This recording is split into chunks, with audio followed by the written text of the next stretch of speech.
No, forget put my damn light on, y'all. There we go. All right. Y'all see me? Camera 2. Focus, focus, focus. Got it. Camera 1. All right. So we're good. So those of y'all know me, know Modeja Navarro, aka hashtag Team Footage, aka HonestThinkingShirts.com. I'm live and direct. Supposed to be having a meeting with my man, 50 grand, Tre 500. Fortunately, we can't seem to put it together, man. I don't know where he's at.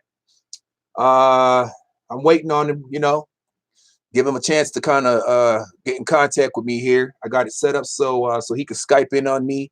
If you're trying to find my Skype tray, it's look up under either Cruzian Rum, CRUZIAANRUM, or look up Modeja Navarro, MODEJANAVARRO on Skype.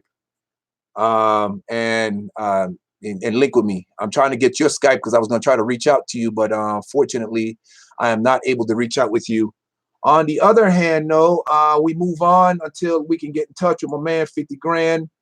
I'm going to reach out to another person on here, a good friend of mine, Doug Kirk. Doug, if you're on here, let me see what's happening here. Oh, snap. What's this? Oh, this is video message. I'm not trying to do all that. Hang on. I don't want to do video message with him. I'm trying to start a conversation. Start a conversation. Doug Kirk. There we go. Let's see if I can get in touch with him Skype wise. Let's see what happens. Let's see if this goes through with him. Are y'all getting this? Can y'all see? You know what I'm saying? See if Doug will respond. Hopefully he'll pick up. You know what I'm saying? And those of you that don't know, Doug Kirk is the author of the Look For Me series. Okay, so it says he's not online. So that sucks. I was kind of hoping to get in touch with him. I'm gonna message him and see what he's talking about here in a minute. Let's check somebody else. See what's up. Let me see.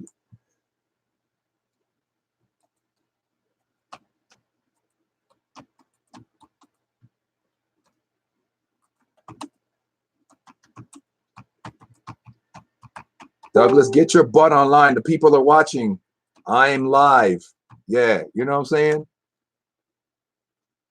Jeffrey Meadows, how you doing, man? You and Ray Price. I got to get an interview with y'all so y'all can tell the world about y'all's movement and everything. You know what I'm saying?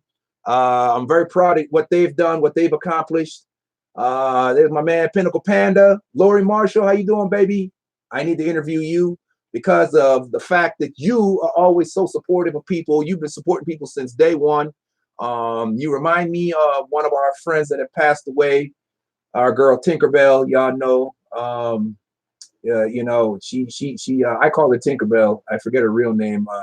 It's sad, God rest her soul, but she was also very supportive, man. She's been, I mean, it didn't matter where we was at. She was always doing her thing. Sam Childers, how you doing, brother? So back to what I was saying, Doug Kirk, he's the author of the Look For Me, I Will Find You series. This is book 4. Like I said, I had 1 through 4, but my neighbors are borrowing my books and they refuse to give it back. They love the stories and they won't give my damn books back. Also, I'm trying to see if I can set up with Tre 500, my man, 50 grand. I don't know where he at. Where are you at, Tre? Let me see. Let me try to text him again. Tre, you out there? The people are looking for you. The people are waiting.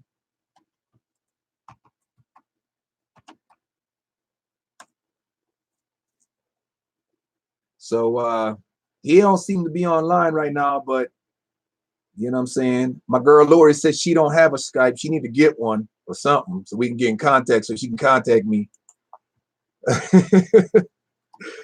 You know what I'm saying? Last night to rehash on what we talked about last night, I had my man Samuel Levon in on his interview, and then I was visited by another good friend of mine, King Kenobi. And we talked about, you know, his up and coming projects that's going on. We've also talked about Samuel Levon and his up and coming projects. I have on my list, I got some other people that we're going to talk to. We're going to talk to my man. Where's my list at? We're going to talk to my man. Oh, it's behind me. Hold up. Y'all forgive me. Hold on a second. We're going to talk to my man, 50 Grand, Devin White. We're going to talk about his program he's got going on with ECTC Fishing and Changing the World Starts With You. We're going to talk about what he's been doing. We got an interview with my man, Chris Turner. Chris, Red, what's up, yo? All right, so we've got that going on. So a lot of people that I want to interview. I want to set up another interview with Ray Price and Jeff Meadows, as I mentioned earlier, and talking about the movement they're doing with this little boxing thing they've got going on.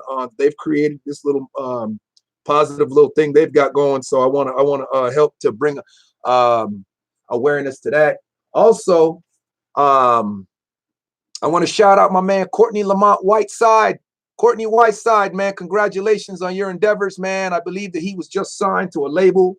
It's been a long time coming, man, with that young man. He's been busting his butt, working his tail off, trying to get in there, man. He was with Above All Studios, and he ran with the Prodigies and the Network and all them guys. So shout out to them guys for helping him get to where he is today and whatnot. I'm sure he wouldn't have been able to get there if it wasn't for y'all being there with him and having his back. So I want to thank y'all for that also, for having his back and helping him out with that on his hard work. If I'm missing anything, feel free to type in, text in what I'm missing. I got y'all right here. Look, Lori told me to bite her. Lori, come on, where's my love at?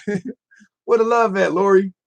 Anyway, so we'll give Trey a couple minutes to kind of tune in and see what's going on with him. He set up this appointment with me, and I'm not sure exactly where he is at, why we're not able to connect at this present time. So, Lori, what are you texting me, girl? What's going on? Huh? All right. While we're on there, then, I'm gonna go ahead and get on my soapbox while I'm waiting for people to get on track here. I'm gonna get on my soapbox, and we're gonna talk a little bit about you know what I'm saying, we're gonna get back on the subject about okay, Lori, get better, and I will talk soon. I want to get back on the subject of sorry, we'll talk soon. I want to get back on the subject of friendships, and you know, I didn't really finish. I touched base on that. It's a very long subject, a very sensitive subject, but people need to understand how I feel about friendships, man. I take friendship very serious, man. I consider a lot of people that I've considered friends more like family to me. They know my babies. They've been in and out of my house. People have lived with me, and so on and so forth. And I'm not asking for no handouts. I'm not asking for no awards or rewards or prizes, none of that. But this is what I am asking for. I want understanding. And this ain't just about me. This is about friendships and friends in general, how people treat each other. You know what I mean? Christina Becker, how you doing, baby? Mary Beth, Brennan, I'm not sure who you are, but hey, if I know you, I'm not good with names. I'm better with faces. But if I know you, hey, I'm glad you're on here. Shout outs to you as well. Back to friendships.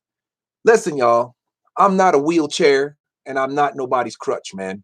You know, I've got things going on in my life too. I don't mind being there to help people. I don't mind being there to talk people through things, being there for advice and whatnot. I'm not your therapist. Don't get me mixed up with being your therapist.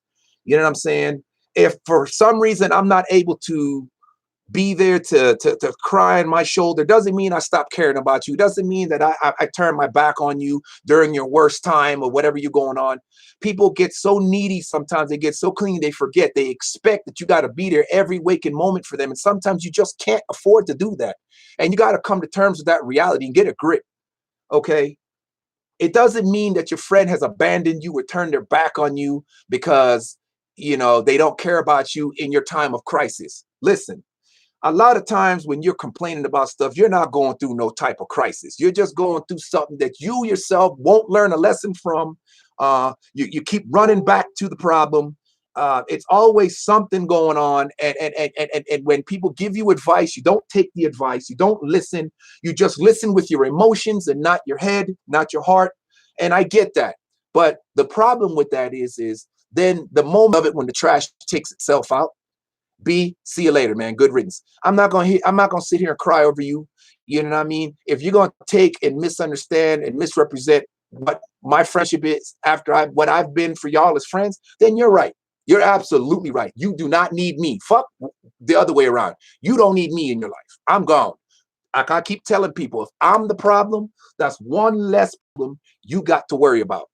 And I'm gone, and I'm happy to leave, because I don't need a headache. I don't need to be headache to people's issues. I'm no one's therapist. I'm not getting paid to sit there and for these long, drawn out conversations that we had. I do it because I want to. I choose to do it. I love people. I want to help people. I want to see people do better, man.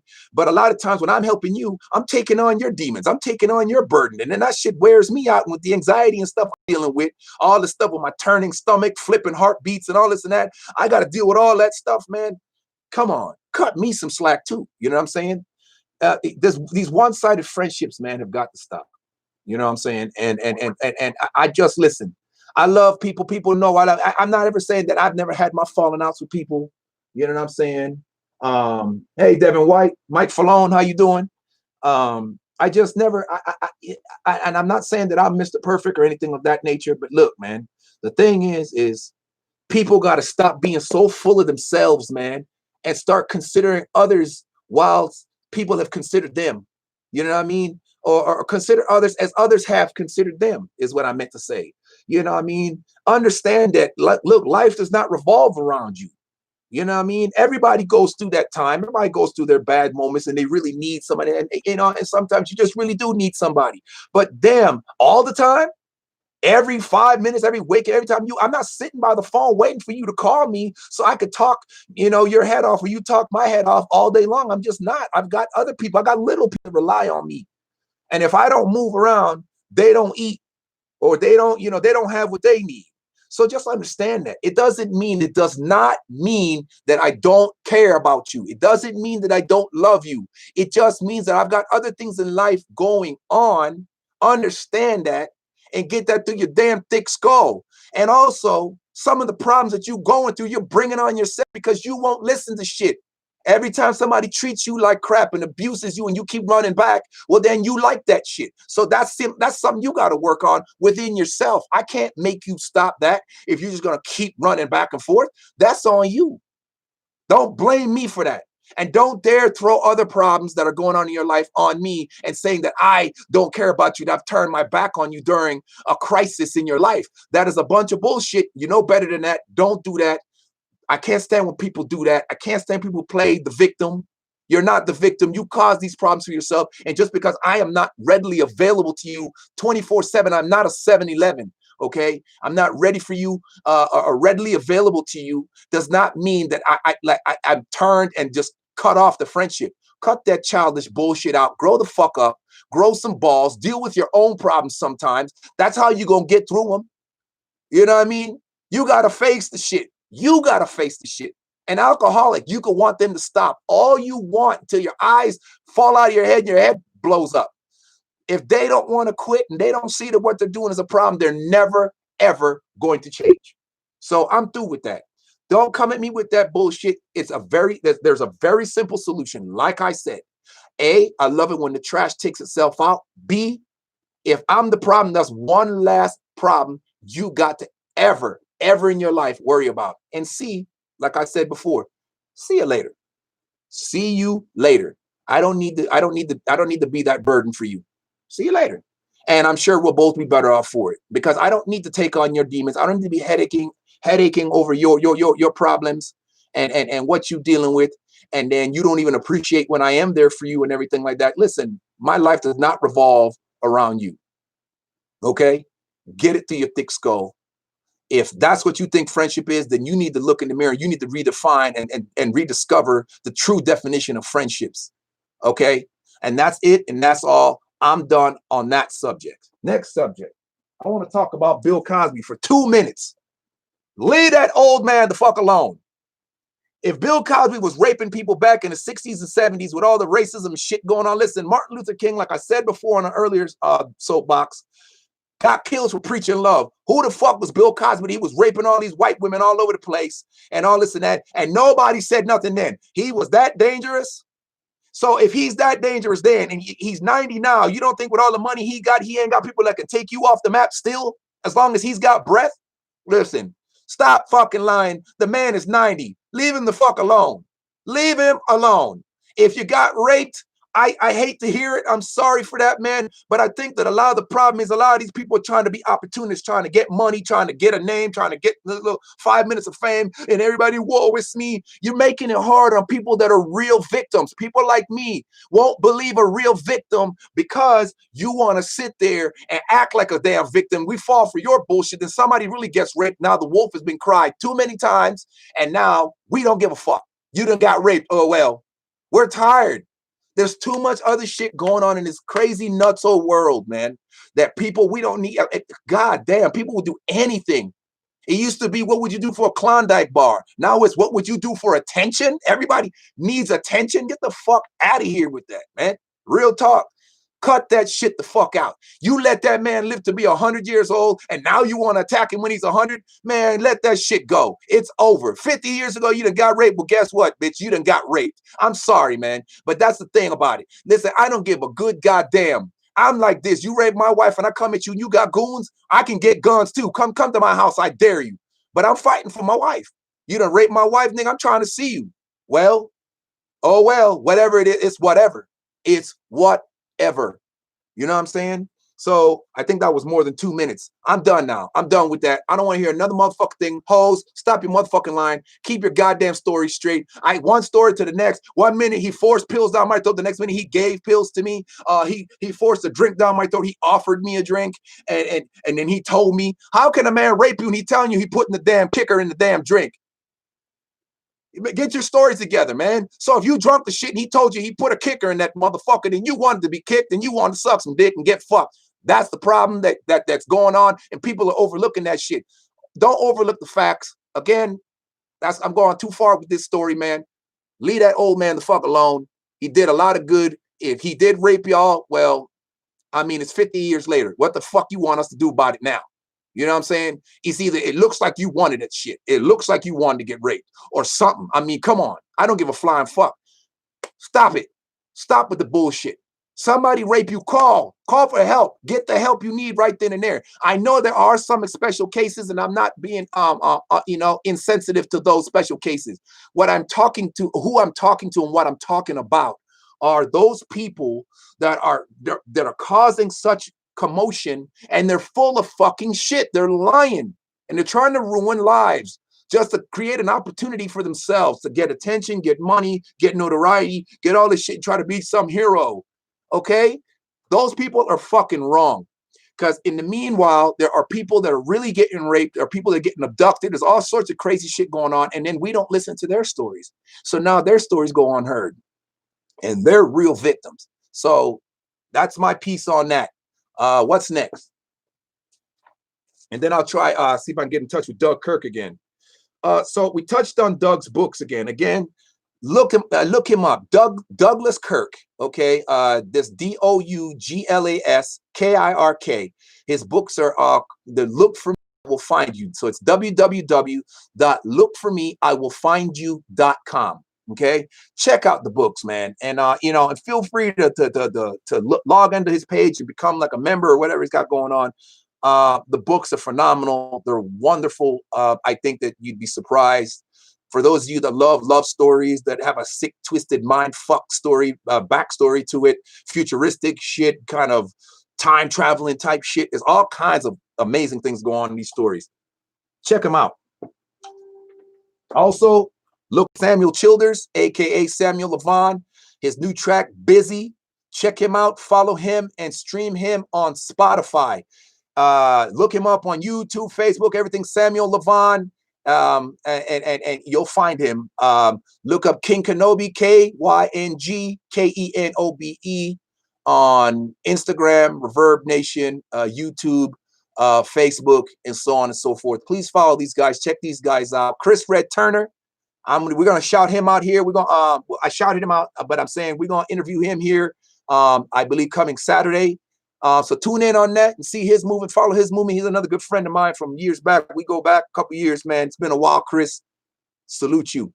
Again, to touch up on Courtney Whiteside. Again, congratulations on your endeavors and your accomplishments, and also your being signed to a label.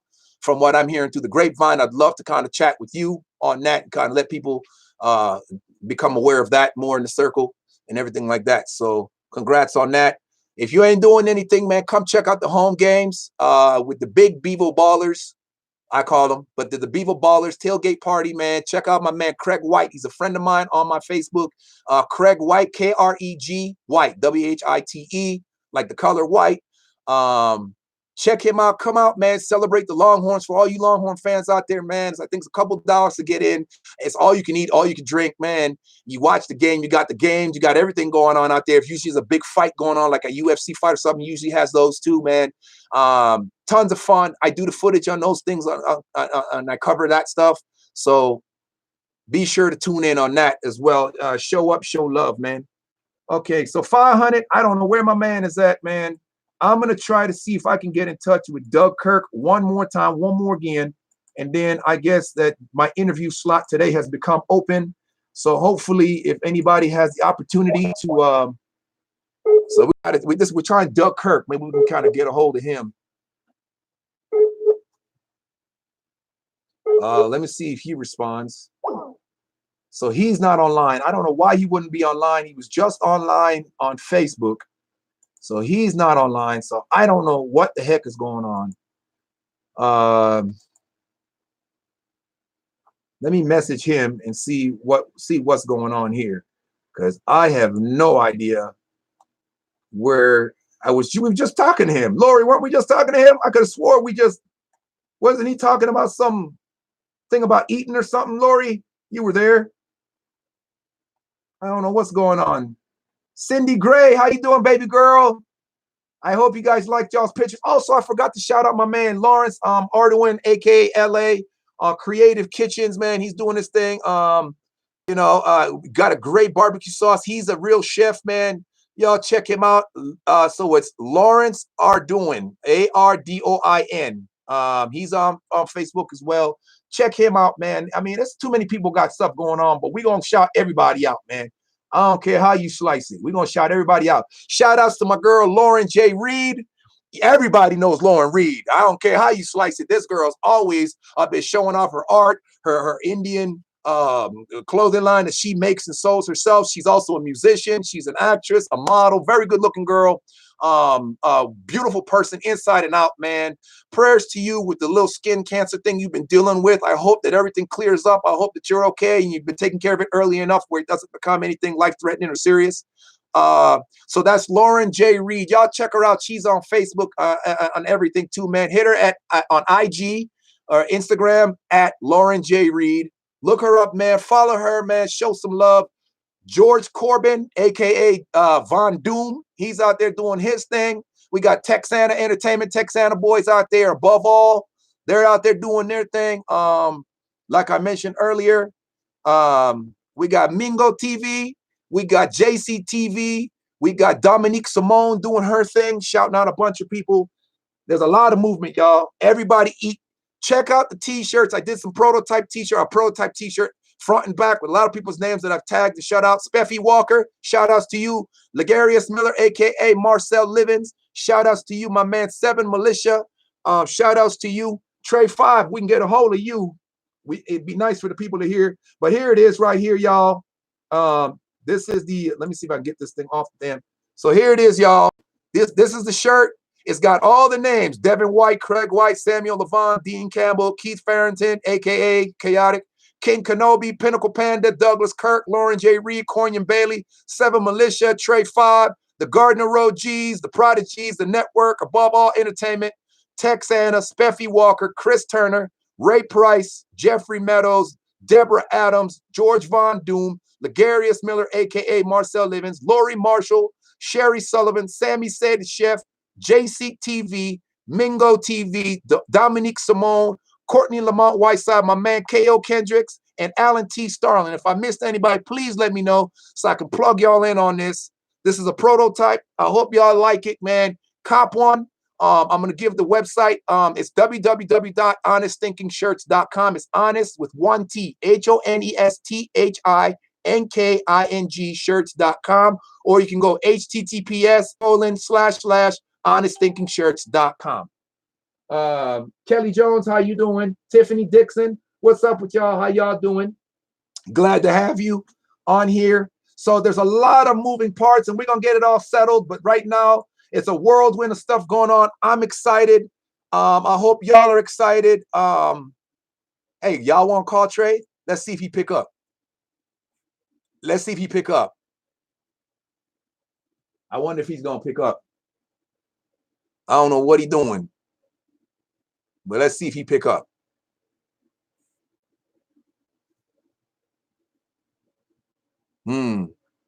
But anyway, while we're waiting to see if he pick up, like I said, we got a lot of moving parts, a lot of stuff going on. And like I said, it's all gonna settle. But in the meantime, I'm ecstatic about this whirlwind of things going on. It keeps me on my toes. Yeah, so he's not reachable. So I don't know what's going on with my man Trey. He just kind of fell asleep. He probably went to sleep. Who knows? He was up all night parlaying last night. So let me see. And Doug Kirk ain't responding. I'm not sure what's going on with Doug Kirk. That don't make no sense, Doug. That don't make no damn sense. Where are you at? What's going on? I got my man Devin White. Let's try Devin White. Let's see what Devin White talking about, y'all. This is my man Devin White. Maybe we'll holler at him and see what he talking about. Devin White. Yes, sir. What's going on, man? Turn on your video so the people can see your face, man. I got a camera on the screen looking at you. Let's see your face. There he is. Look at this handsome young man. Now, I know this young man for some years. This is my man, 50 Grand, Devin White. He's the founder of ECTC Fishing Club, part of the Elizabethtown Community College, Technical Community College. Is that correct? Yes, sir. I don't know if I said the name right, but he's doing that. So tell us, man. Tell the people watching. You got camera one on you, man, right here. Hey. So I'm gonna bring in the zoom here. Let me zoom in a little bit on you, brother. Hold on, y'all. Forgive me here for the little stutter. All right, so get on the camera. Get on the camera and tell us about your ECTC and also the CTYS. Why that thing? Changing the world starts with you. Go ahead. All right. So first of all, good morning, good afternoon, good evening, wherever you're at in this beautiful world we live in today. My name is Devin White. I'm currently going to Elizabethtown Community College in Kentucky, Elizabethtown, Kentucky. The ECTC Fishing Club was a dream that me and Mo had a little while ago, back when we were in Austin, Texas. Ripping lists is what we called it. We would fish for hours upon end. I'm sorry, guys. I'm actually about to go in a minute. I got to see some buddies and stuff, but I have a little time to talk to you guys. But the ECTC Fishing Club was founded by me. They had a bass fishing club at first, but what you got? Look. Multitasking. Look at this guy. Triple threat guy. So, by the way, I got to plug in my Steelers. Go ahead. I see. Got to plug in the Steelers. That for all the Dallas fans over here. Devin White for all the Dallas fans over there.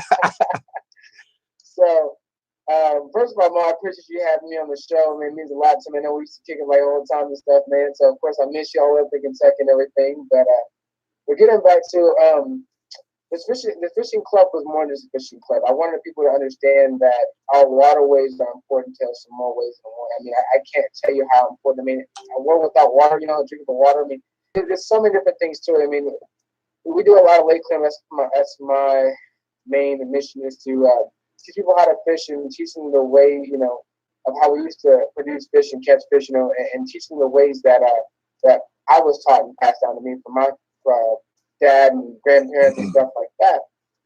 But not only that, teach them how to conserve our environment.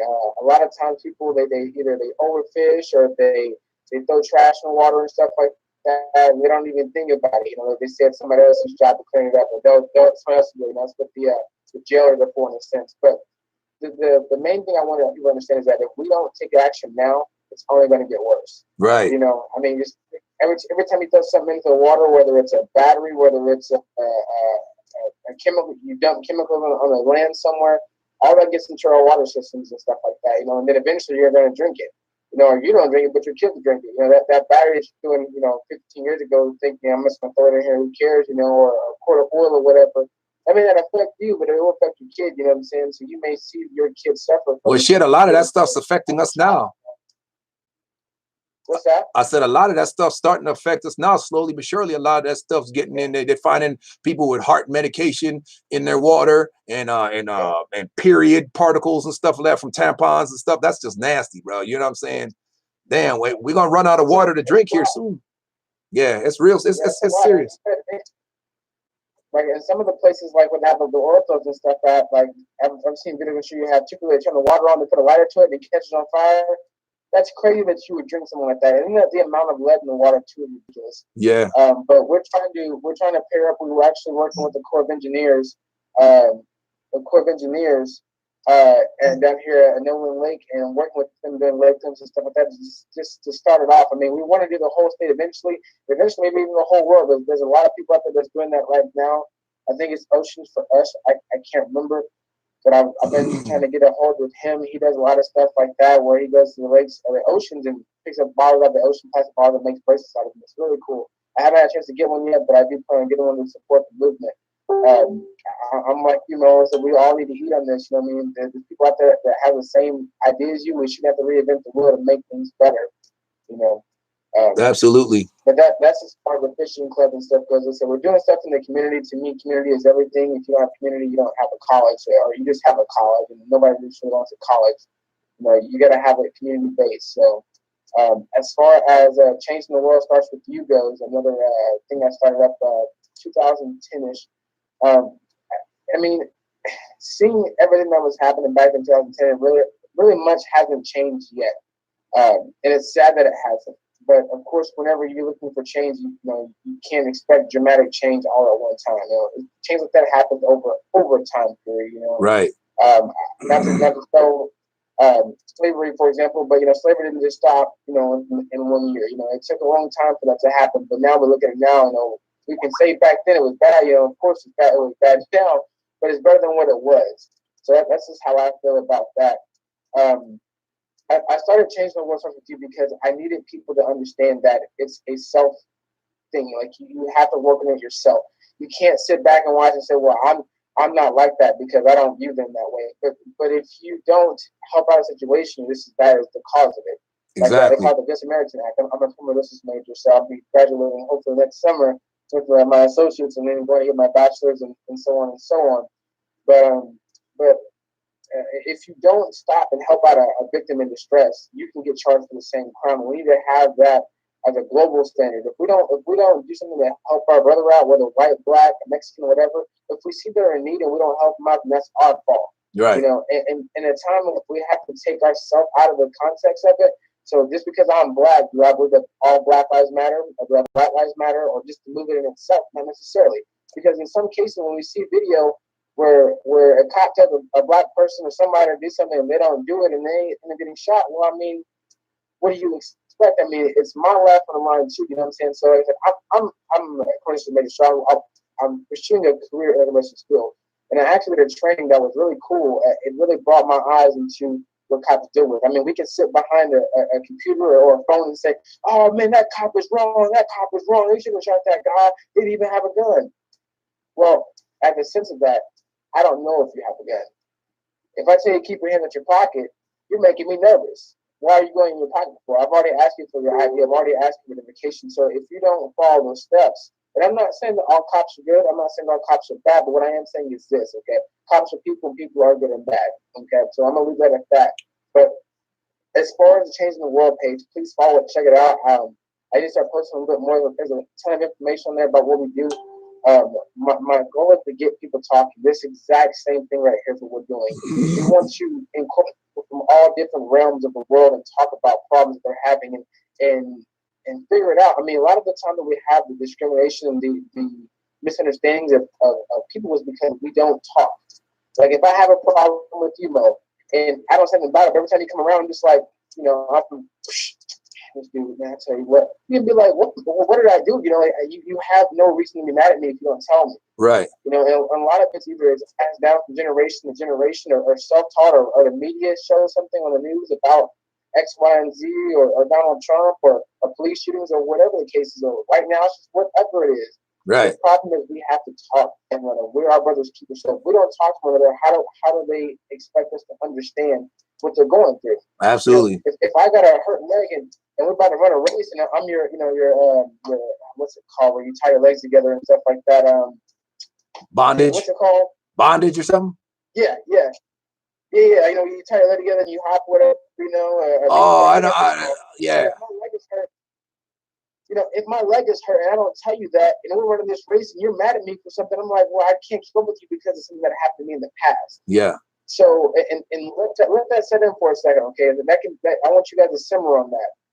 So if I'm thinking about something that happened in the past, or I'm hurt for something that happened in the past, I can't move at the same run with you because I'm hurting. Yeah. You know what I'm saying? And that can be emotional, physical, spiritual. I'm hurting. So if I don't communicate with you and you don't ask me, then we'll never solve that problem. Right. We're just going to be arguing and fighting. So what Change the World with you, it's a way to get people thinking. It's a way to get people to say, okay, listen, I know I grew up as a black male. I can't change the way that I grew up. Right. But you grew up as a white male. So tell me what you think differently, or why you think this way about this, or why do you feel that way about the Confederate flag, or why do you think the Black Panther Party movement is a terrorist group? Like explain to me why. Because if we can understand one person, if we can communicate with one person, that person will communicate with that person, and then the snowball effect comes in. It's the rain before the flood, or how do you say it? It's always the trickle before the flood. Trickle before the flood. Yeah. So, and sometimes it seems better coming from a black person to a black person, white person, because of the what they call white guilt. And I've experienced a lot of that talking to white people because they feel like they're automatically responsible for something that happened in the past, and they're not. Yeah. But like I said, if you don't talk about it, if you don't be that corrective action now, then you dislike it because you're not doing necessary steps to combat that. So I'm telling you, I need help, and you're not willing to help me. You're part of the problem. Yeah. You know what I'm saying? It's not pointing fingers saying you're bad because you're white, you're bad because you're Mexican, none of that stuff. It's about coming together and being unity. America, that's what makes America great, is because a great trait of America is because the fact that we can all come together and help each other out. Right. We all have the same goal, is to have the same rights, be created equal, and have the freedom of speech and all of our freedom communities that are given to us by God's birth that He blessed us with, to be born in this great country. Yeah. So that's just a little. Well, that's another subject. That's another subject. The thing with the white guilt and all that.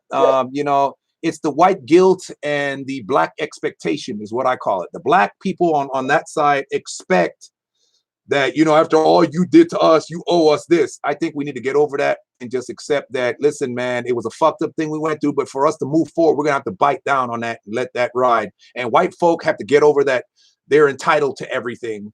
Those that act like that think that they're the pure race, they're the this, that. And I kind of touched on that the last time with the whole race. There's the end all be all race. They think you got to cut that stuff out. You're not entitled. This planet is just as much our planet as it is yours. This is just as much our home as it is yours. And they got to cut that stuff out. They really need to let that stuff go. The ones that think like that. Not every white person thinks like that. Not every black person thinks like that. I mean, it is what it is. But the thing of it is, I think we need to just cut that shit out, man, and just accept the fact that we're all here in this country. Blacks, whites, natives, native Indians, Mexicans, whatever. We're all here. And that's what makes this culture. That's what makes this culture. It's mixed. It's the melting pot. That's what they called it back when I was growing up. You know what I'm saying? So yeah, no, I get that, man. I follow that. But that's a long story. There's a lot of people that don't want to let go of that. They don't want to let go of that. You know what I'm saying? They feel like if they let go of this pride, this ego, this thing, they're gonna lose something. You're not gonna lose nothing. What are you gonna lose? There's nothing to lose.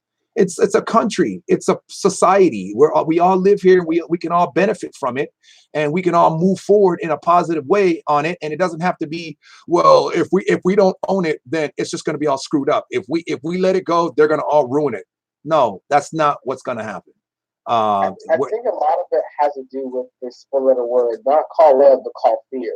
when people are afraid of something, they tend to shy away from it, or be more aggressive toward it, or what's another word for it, or be resistant to it because they're afraid of it. They don't know what's going to happen.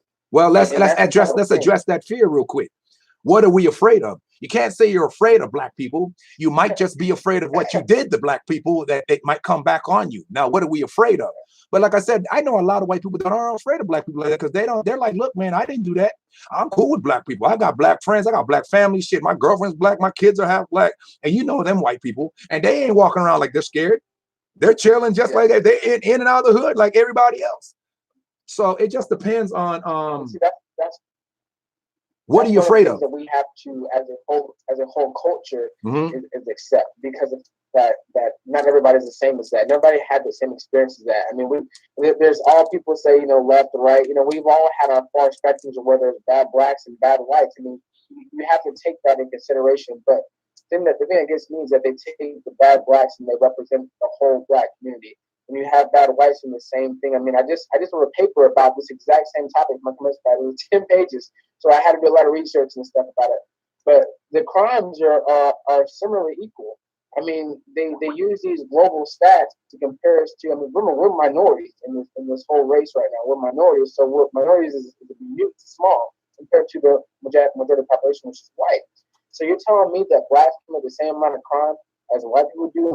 12% of the population, like that doesn't make any sense to me. That's one thing I never studied about versus statistics. I mean, that's a whole other topic for another day, and we'll cover that another time. Yeah. But it's like we have to be able to do that change that we want to see. And all in all, I mean, because we have things against us, and I know people say, "Well, we're even holding us back." Well, it's not even holding us back, but if I only showed you the bad side of Madeja Navarro and the rap sheet that he has, or rap sheet that I have, or whatever, that people don't know about, then it's like, every time I lie to somebody, or back when I was a child, whatever the case is, if I only showed you that part of me, then you're not going to expect anything good from me, because you're going to see that black guy Devin that did something wrong, or that guy's a liar, that guy's mischievous. You know what I'm saying? So in order for us to move forward, we have to be able to show people, Americans, that exact same thing that they see is not all of us that are the same. You know what I'm saying? Because we can turn around and say the same thing, we see the white nationalists, the Ku Klux Klan, all that, but we don't. What's that? Antifa? What do they call it? Antifa or Antifa or whatever they call it? Antifa. Yeah, all them guys. The neo-Nazi group. Yeah. So it's wrong for us to do that, but it's okay for them to do that. You know what I'm saying? It's like we have to come to understanding and say, okay, listen, I'm not gonna watch these type of TV shows. I'm not gonna support these type of networks because they do this stuff. And we know who they are. I'm not gonna call them out, but we know who they are. I can't remember the guy's name, but he always cracked up his. I'm pretty sure I speak on behalf of all white people. I'm like, that's saying like me saying that. I'm pretty sure I speak on all white people. Like, who gives me the credit to say that you speak on behalf of all white people? They're gonna be like, whoa, or the authority, yeah, or all Mexicans, or all people with dreadlocks, or all people with fingernails. You know what I'm saying? Like you can't put yourself in a situation like that, because then if you have the media platform to change things, you can. However, though, if you have media talking to damn things, you can damn them too as well. Then the damnation. So you have to be able to understand that when you see something so many times, it becomes real. Mm-hmm. Whether it's not. If you walk in a room and you think you see a ghost every time, you're like, ghosts are real. Yes, it's a shadow. So you have to be careful. People always tell me perception is always reality, and I'd say that's one of the biggest misconceptions you can say, because just because you see it, that it's real. Right. You have to. There's different ways to prove that something exists, and not just by seeing it. Our eyes see things that are different colors, that the world's flipped upside down. I mean, it's a lot to it with just our little eyes that we see. Right. So. And for those of y'all, just real briefly, those of y'all tuning in, I see a lot of my friends on there. I see my man Bobby Chasin, my neighbor, Rick Cornejo, Derek Burris, all y'all that's tuning in. I'm over here online with my man 50 Grand, Devin White, and we're talking about a movement that he's been doing for a couple years now, about 8 years, called Changing the World Starts With You. And he also hosts and has produced and founded the ECTC Fishing Club that he's doing out in Kentucky. That's where he's at, where he goes to school and resides at. He's a Texas native, but he goes to school out there, so he's been doing that. And so just to kind of catch you up on that and all the subjects that he talks about that a lot of people want to talk about, but nobody really is comfortable talking about, you know. And you know my slogan, you think it, I say it. So, you know what I mean? Y'all are thinking it, and people want to talk about it, but they just don't talk about it because they're uncomfortable. It makes them feel uneasy. I'm going to talk about it because, listen, I think we need to talk about it. No, I didn't say fight.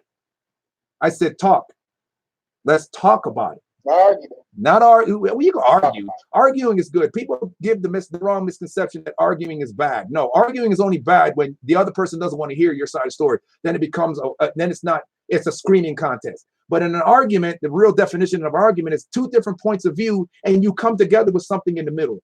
I've said my piece, you said your piece, we've heard each other, and now we can come up with something in the middle, a compromise that we can both agree on, and we're both feel like we've been validated, we've both been heard. That's a good, healthy argument. All this stuff that people call arguing is not arguing. I'm screaming hurtful things at you. I'm pissed off at you. I want to choke the shit out of you. You likewise to me. And shit, that's just a verbal fight. Now you're fighting. Well, you know, so no, that's not good. But in this situation, man, we're just talking about what's going on and just our points of view. Again, these are our points of view on what's going on. And, you know, like I said, our points of view are ours. You have your points of view, so share it with us. Like I keep telling people, give me your 2 cents. All right. So I saw my girl Rhonda Martin on there. Hey Rhonda, what's up? You know, so yeah, man, you know, that, you know, and by the way, I want to thank you for being able to get on here last minute. I was supposed to have my interview with my man Tre Five. You remember Tre Five from San Antonio? He was supposed to be here. I mean, then I tried to get in touch with Doug, and I don't know, I lost Doug. He was online with me, leaving messages about that thing I posted. By the way, did you see your name on the shirt, the prototype shirt? Yes, Top name, yeah. like yes, I did. Yeah. So, like I said, it's everybody eats, and I want to see a lot of people wearing those shirts, man. I think that that's a good thing. Invest in that, man. I think it's worth it, man. What it does is it just reminds you that somebody sees you. Me, yeah. I see you, and if I mean anything to you, fine. If I don't, whatever. But then if other people are seeing that, they see you. So how many people see you? Now you're seen. Now do something with it. I'm trying to get people a window to be seen, and then open doors for them to get heard. And now you get heard. Now people can hear your music. They can see your movement. Hey man, what's up with who are these people? What do they do? Well, look them up. Look them up. Now people are checking you out. They're looking you up. They're checking you out. And then now you're an object that's not standing still. You're moving around in a positive light. So that's what I'm trying to do. That's the mission. Everybody eats. It's not about food. It's about everybody getting an opportunity to be seen, be heard, and to move. You know what I mean? So who we got? We got Esther Beleza. Esther, is that you from, oh my gosh, from 2011? What's up, girl? Beautiful girl, Esther. I'm gonna have to leave, and I gotta go. My friends are outside, but you gotta go outside. Last thing, okay. Let everybody else know. Please check me out. Changing the World starts with you. Mm-hmm. If you guys like to fish, like the outdoors, or even just love to see movement happening and changing the world and people doing good stuff in the world, please check out my fishing club page. It's ECC Fishing Club. Right. I want to do a big shout out to my school, Elizabethtown Community Technical College. I'm actually in Louisville right now. I came up here for a conference called the government's 32nd annual Kentucky Personal Cabinet Government Equal Employee Opportunity Diversity and Leadership Conference, and I've been learning a lot of stuff. You guys can see my school name badge, and, my badge for the conference. Student governor. Really great thing. Yeah, really great thing that they have going on here and stuff. It talks about a lot about diversity, a lot about leadership, and being able not to have that bias and pain about things that we're used to saying. Right. But guys, unfortunately, I have to run off of here. We appreciate your time. Thank you for popping on here. Yeah, we'll definitely have to do this again for sure. Like I said, a lot of stuff we got to talk about and a lot of change we have to have in the world. So my slogan I always stay with is life is what you make it, so make it something special. You know, we only have one life to live, so be the change you want to see. So let's do it. I love it. Yeah, man. Thank you again for stopping in. You jumped ahead of the schedule a little bit, but that's all right. We're glad to have you, and we'll definitely talk again some more. So y'all tune in next time on that. I'm going to try to see, Doug's been buzzing me in here, so I'm going to see if I can get in touch with him. But Devin, love you, man. Take care of yourself. Say hi to your mom for me, man. We'll talk soon. You guys take care. All right, brother. Later. Bye. All right, so now let's try Doug Kirk, y'all. Let's see what he's talking about.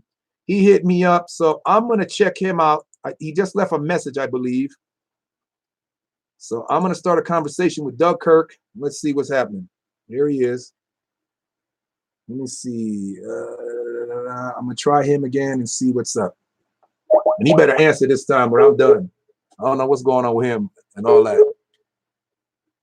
I should have messaged him first though, so he could know. Hang on. Let me message him first. He's not gonna pick up. I don't think he knows that I'm trying to reach out to him. Where is he at? All right. There we go. Let's see what's going on here.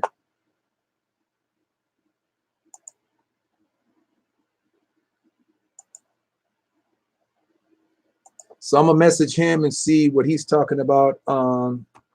Hey dude, answer your Skype. Trying to reach it. Oh, trying to reach you. Spelled reach wrong. Look at that. Damn near 50 and I can't spell. All right, so let's see what he says. He's online, so let's see. He should he saw it, so let's see.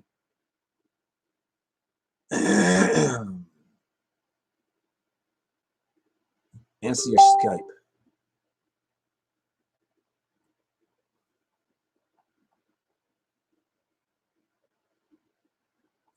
Or we could do it on here.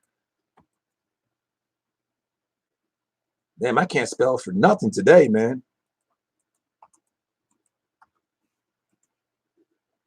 Let's see what he says. So he's responding.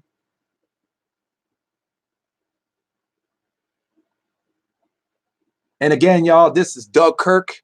Sorry on my YouTube that y'all can't really see who I'm talking to. It's on my other camera right here, my phone camera. This camera's not getting it. I'm gonna do some stuff with my camera.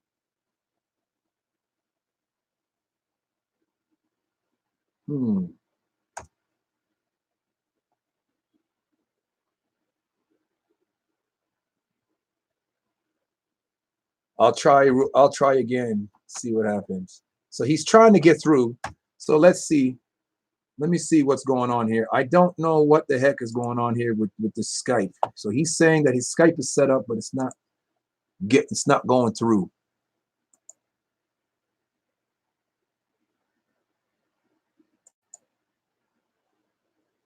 It's waiting for him to accept my invite. Here we go. So now I have him. Okay, so I had the wrong one. All right, here we go. Y'all ready for this? All right. So let me see if he picks up.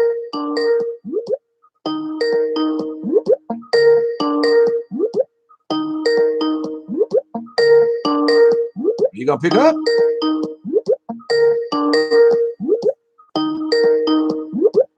What's going on here, buddy? You gonna pick up?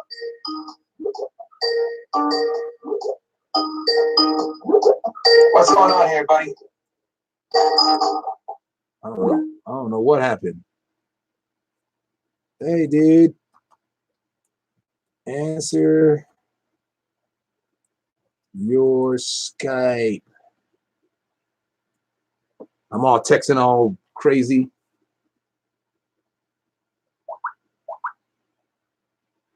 Yeah, I see you, man, but there you go.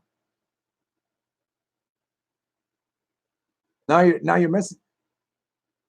Well, answer. Isn't this crazy, y'all? Everybody want to interview, but nobody want to answer. Am I missing something? Oh, and for the girl that I missed there, I couldn't remember her name. My old girl, Allison, Lil Allie. That was her name. And for those of y'all that remember her, she passed away about a year or so ago. And yeah, she was also a very supportive person.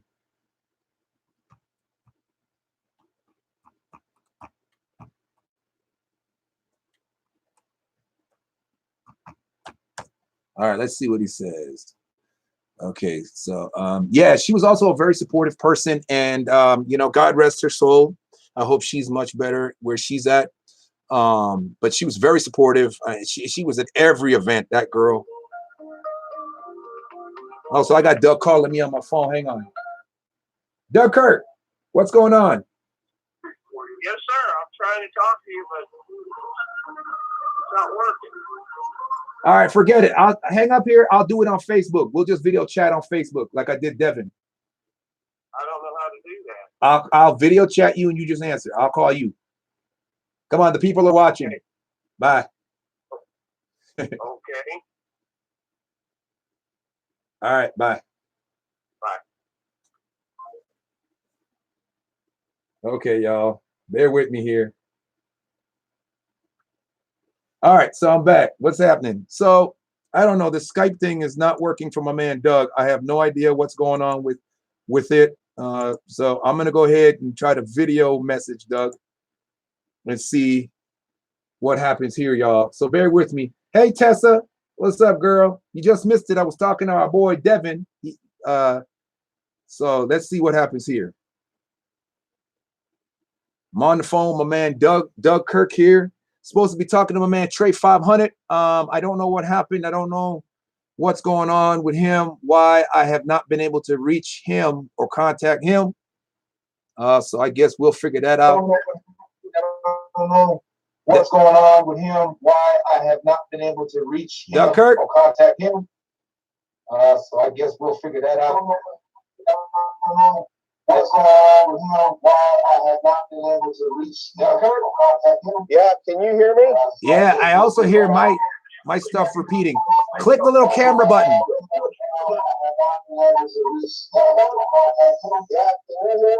Yeah, I also hear my stuff repeating. Click the little camera button. I'm looking for it.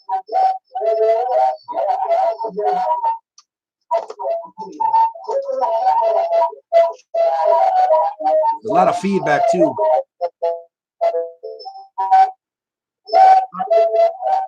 Y'all stand by, y'all bear with me. I'm trying to see what's happening, what's going on with the connection here with me and Doug. It's a first for everything, you know. So we're putting it all together. Y'all stand by, y'all bear with me. I'm trying to see what's happening, what's going on with the press record, with the connection here with me and Doug. It's a first for everything, you know. So do you not see the little camera that's on there? There's a little camera that's on. You can click on that. And what's up with the feedback? What's that about?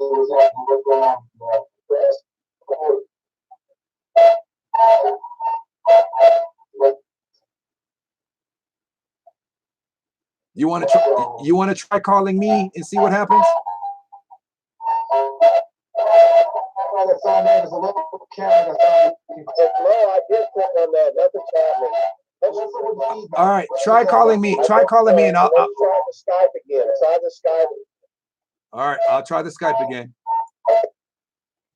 All right, sorry, fellas, ladies and gentlemen, fellas. Sorry, ladies and gentlemen. We're trying here to see what's going on with this. I don't know what's going on. Not had this problem ever before, but it's the first time for everything. So, all right, I'll try to Skype again. Hey, Test, are you there? I hear you. I can't see you. Ladies and gentlemen, fellas. Sorry, ladies and gentlemen. We're trying here to see what's going on with this. I don't know what's going on. I'm getting a lot of feedback. All right, I'm going to try to work on the feedback. Is that better? Can you hear me? I hear you. Can you click your camera button so I can see you, so the people can see you? I got cameras on you, so we can see you. Yeah, my camera's on. I don't know why. Stand by. Stand by. There we go. There we go. Do you see me? We all see you. Everybody sees you. All right, Doug, wave to the people. Tessa Capers. Wait a minute. How did you get this look? Can you check this out? It's kind of blocky. The Mega Millions, okay, huh? Well, I just won $1 billion.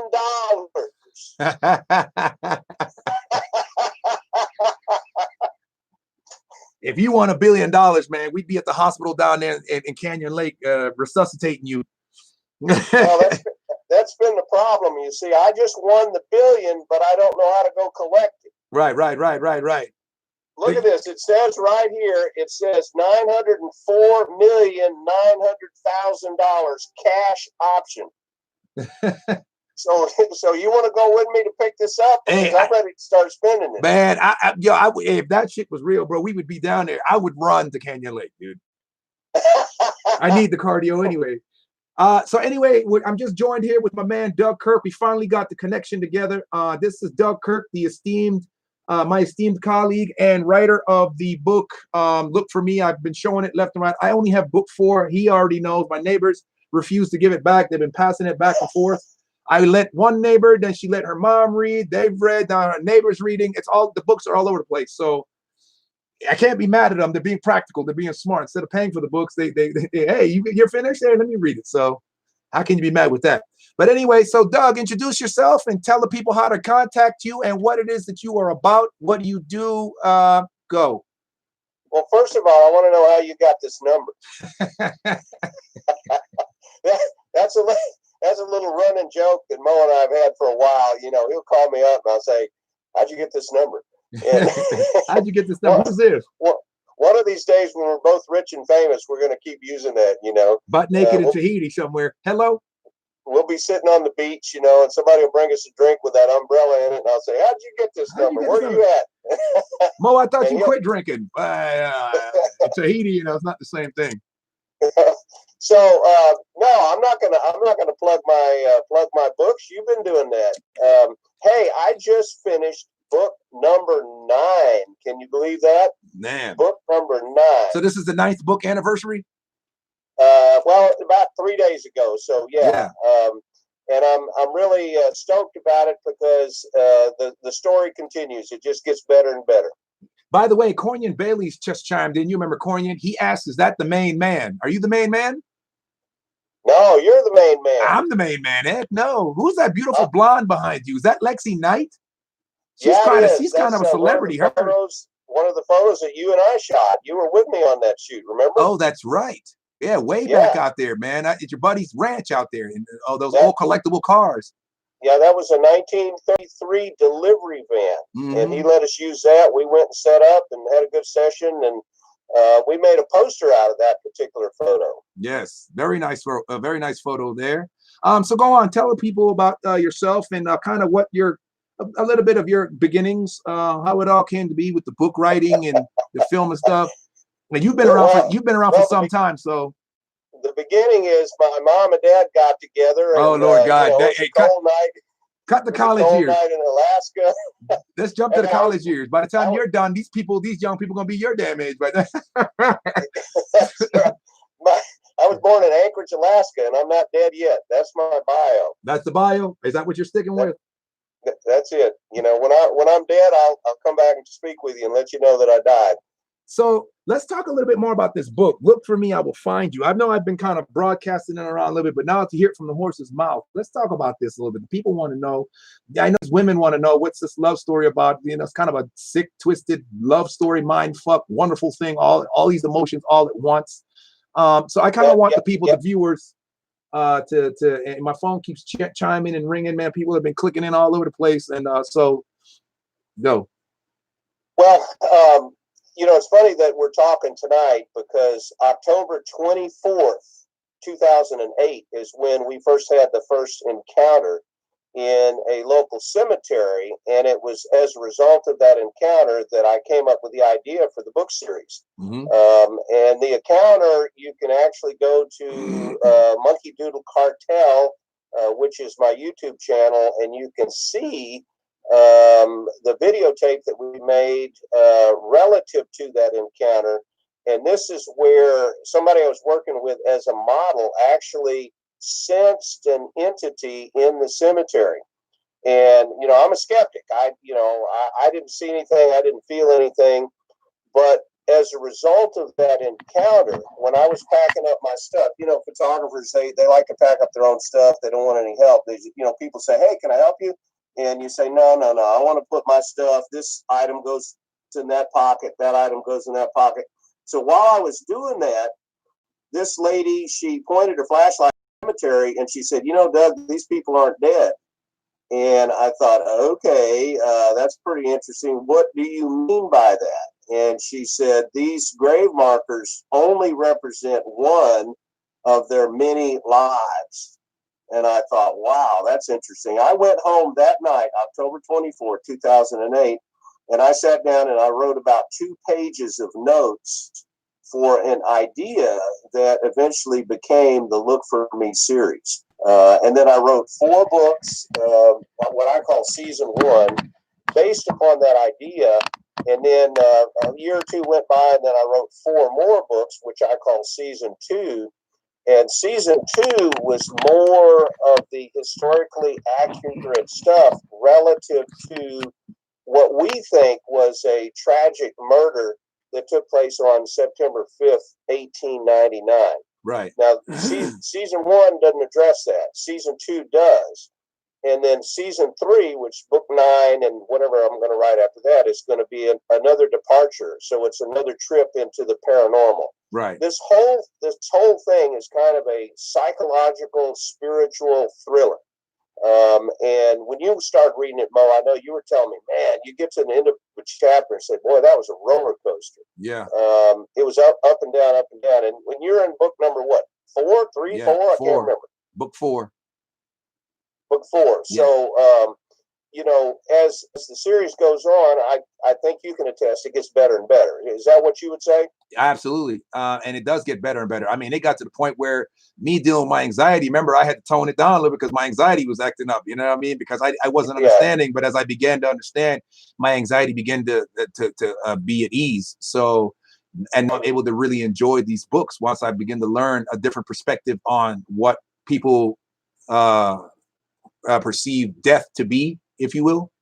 Does that make sense? Right. Right. Yeah. So, well, and you know, I have a friend who lives in Croatia, and she's in book number 6 now, and she said, well, you've been calling these a love story, but that's really not all that it is.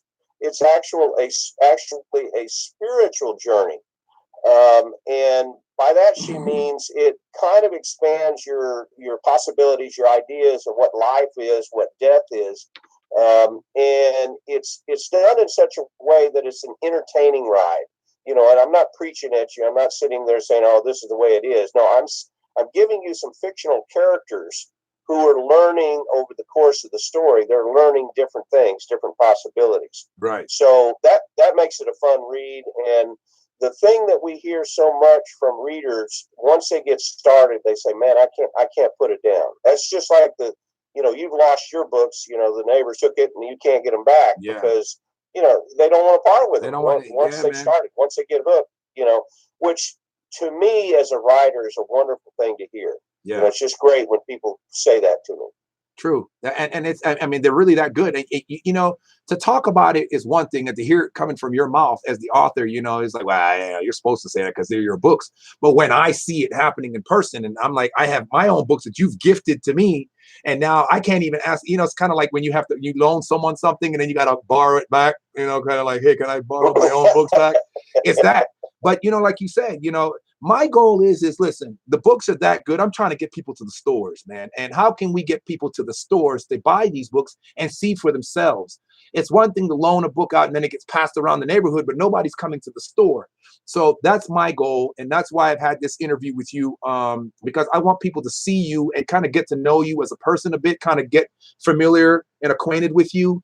They see that there is another human being on the other side of the camera. There is someone else, and you do exist. And there's a story that's really amazing.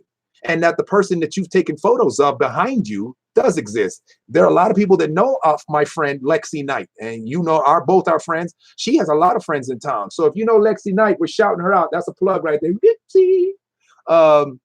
Well, and let me tell you about Lexi. She's a beautiful model. She's a good worker, and you can see from that picture that she really got into the role. Yeah. And you will remember when we did that. That photo is.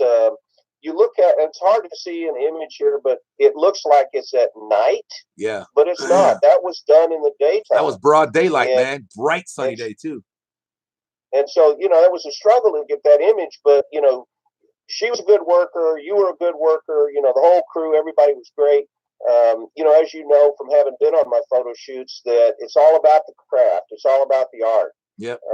And we do whatever we need to do. Like you'll remember one time we did a photo shoot in the river. Yeah. Guadalupe River at midnight. We started at midnight, worked till about 2 o'clock in the morning. And what's funny about that is that, you know, we were packing up, we were all wet, getting our stuff, getting our gear put back in the car, and this guy drives up. And he said, "Hey, what y'all doing?" Yeah. Oh, what man. y'all doing? Yeah, what's happening? And, you know, not creepy at all, Doug. So here we are, and then the guy says, "Well, there's a better place to the river than this one. Let me take you over there." Oh, man. So we said, okay. So it's 2 o'clock in the morning, right? Yeah. We've been working since probably noon. And so we followed this guy over there. And as we were driving the cars, you know, we're getting deeper and deeper into the woods. And there's, you know, the grass is tall and the ruts are Man, deeper. I remember that. Finally, we get to a point where we have to stop the cars. And he says, "Okay, the river's over there." We don't see a damn thing, right? Man. The river's over there. And I don't know why we had the courage to do this, Mo, but we got out of the car and we followed him over to the river, and he pointed. We could hear the river, Yeah, but we couldn't see it. I mean, it was pitch black. So here we're thinking, we're going to die tonight. Yeah, this it's guy's over. going to axe murder us. Man, I remember that night. Us, you know, Creepy. Do you remember his name? Do you remember his name? Later, when the buzzer. I know. Yeah, Bubba. Yeah, right. I remember that definitely, man. That great times, and I can't believe. And we were working with a model by the name of Kimmy at the time, if my memory serves me correctly. And that's right. She was a good sport at the time. I don't know what happened to her, but she was a good sport. I mean, like we said, it was 1 a.m., 2 a.m., freezing cold, and she's in the water laid out like nothing. You know, and see, you know, when we got to the river, we were running late because we started shooting. I think we started at noon. We had shot probably 12 hours by then. Right. And we got to the river, and I said, "Look, you know, if you don't want to do this, you know, it's cold, it's late, we've worked a lot." And she said, "No, I promised I'll do it." So we did it. And we did it. And you coined the phrase, not that night, but on a different shoot, you coined the phrase, the Douglas Kirk experience. Yep. And so, I mean, that's exactly what that was. You know, we shot the shots. Bubba showed up. Yeah. Took us out there. You falling know, off cliffs, snakes. What was it? Freshwater shrimp biting the models. What was it? Not maggots, but what were those? Leeches and all sorts of stuff, man. Lots of activity.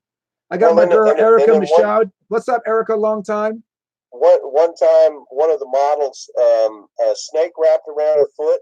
Yeah. And she kicked it up in the air. Kimmy, was it? No, not Kimmy. Emmy. That was Emmy. Yes, Emmy. Oh my.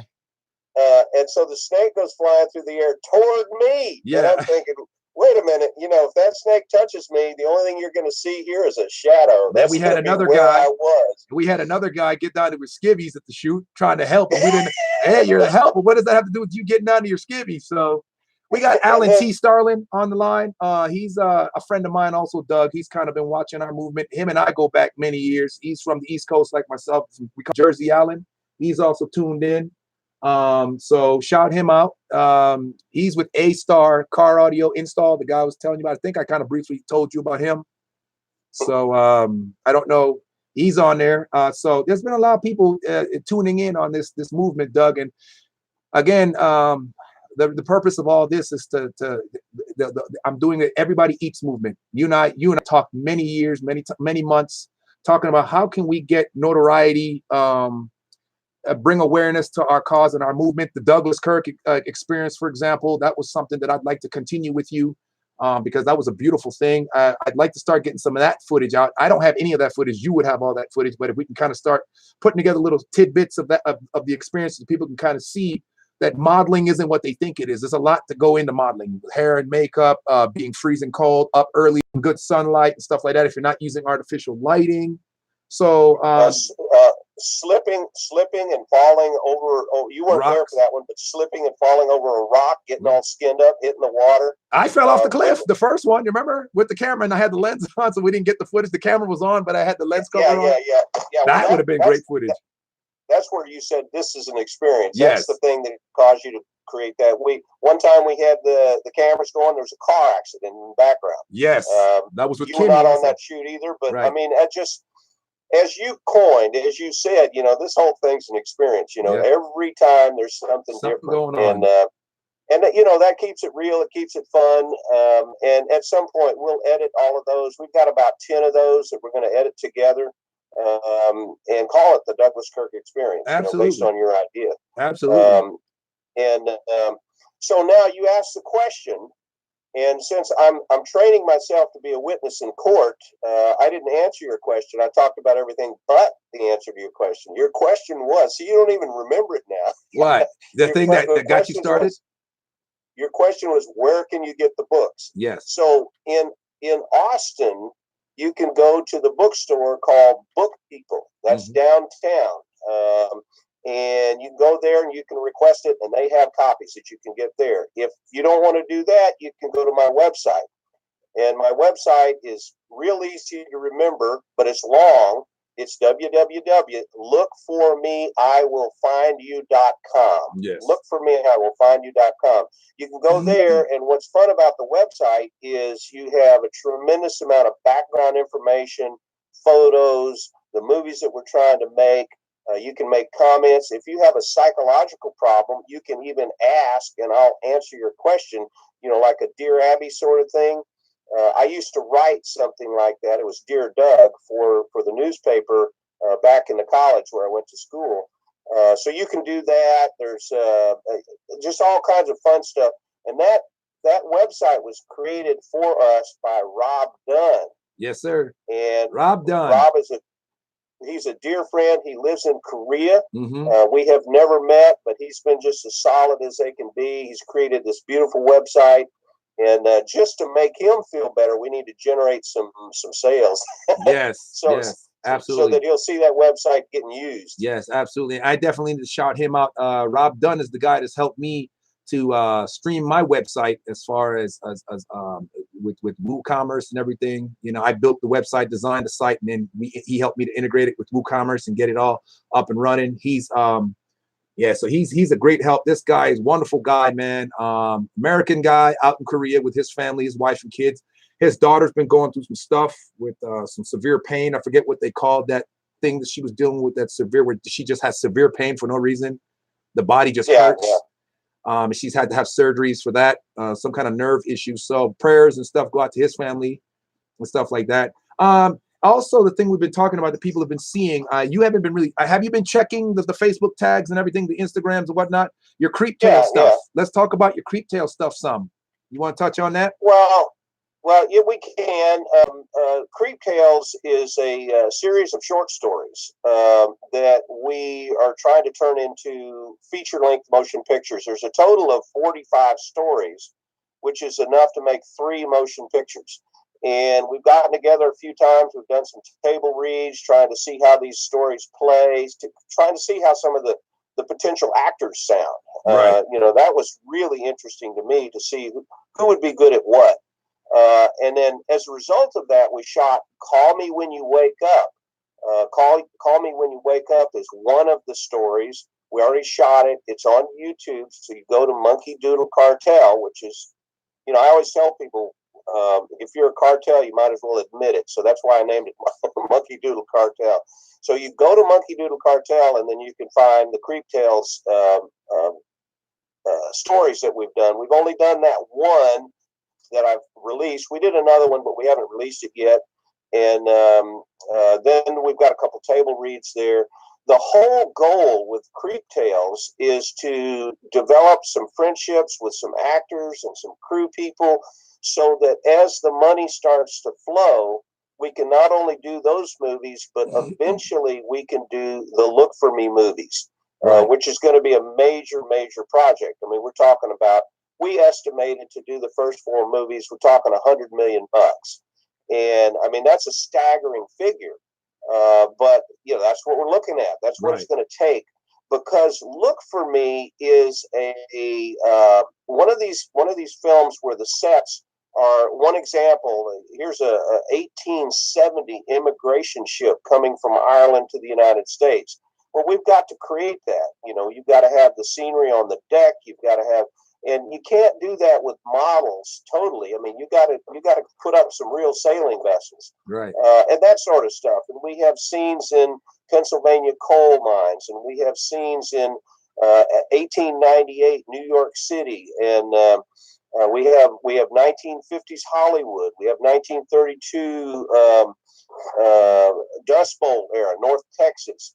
These are the kinds of scenes that come together in this story that's all interlaced. And as you know, Mo, as you read the story, you begin to understand how all of this stuff relates together. Right. Well, when we go to make that movie, series of movies, it's going to be a major production. So the Creetail saying, what we're trying to do is to those skills and that friendship that you need to make that work. Okay. Have I lost you? Are you still there? I'm still here. I'm just trying to position my other camera, my camera 1, to kind of see you a little bit better. My YouTube is not picking you up, but I think now I've done something where I think I've got you. At least I've got you on monitor 2. I was trying to get you on monitor 1 and still be in the shot, but yeah. Go ahead, continue. They're listening because you're still being recorded on camera 2. Now I see, when I look at my other monitor here, I see, I guess what you're putting out on Facebook. Yeah, that's Facebook. So you got me on Facebook. That's Facebook. The big screen, that's monitor 1. Monitor 2 is my smaller laptop here. I'm trying to, so that the people on YouTube can see who I'm talking to. So that's monitor 2, monitor 3. So monitor 1 is recording monitor 3, and this monitor, my phone monitor, is recording monitor 1. So I've got lots of monitors here. Well, my camera phone is camera monitor 4. Go ahead. Mo, let me take a minute and say this. I know how hard you worked to make this happen. You've worked on it a long time. It was a dream you had, and it's really looking good. I appreciate it. It looks like you've got it going. Trying. Just over time, it'll get better and better. But I mean, right now, I think you're developing a pretty cool craft. Which is going to be beneficial to everybody, you know, all the people that watch, all the people that you interview. So it's going to be cool. So a shout out to you. I appreciate that, family. And like I said, man, like I told people in our last meeting, Samuel Levon, I don't know if you've met him, and King Kenobi. These are guys that I've worked with. I shot their videos for just recently. As recent as a couple days ago, I just did the video for King Kenobi and then posted it. I told them that you guys motivate me. And so, you know, a lot of people tell me I motivate them, but you guys motivate me too. So that's why I came with the idea everybody eats, because it's a hand-in-hand thing. You know, the right hand washes the left hand back and forth. What's that thing? You know, one back scratches the other, one good turn for another. You know, those analogies. So I'm trying to set up a thing where everybody, whatever it is that you can provide to help bring awareness and notoriety to other people while they do the same for you, and then everybody gets known, you know what I mean? And that's what I'm trying to push. So well, and Mo, ever since I met you, you're one of the most supportive people I've run into. You know, whenever I'm working on something or when I have trouble, you know, I'm down, whatever, you know, you're the guy that says, yeah, we're going to get there. You know, you push forward. And that positive energy is wonderful. It's a tremendous thing.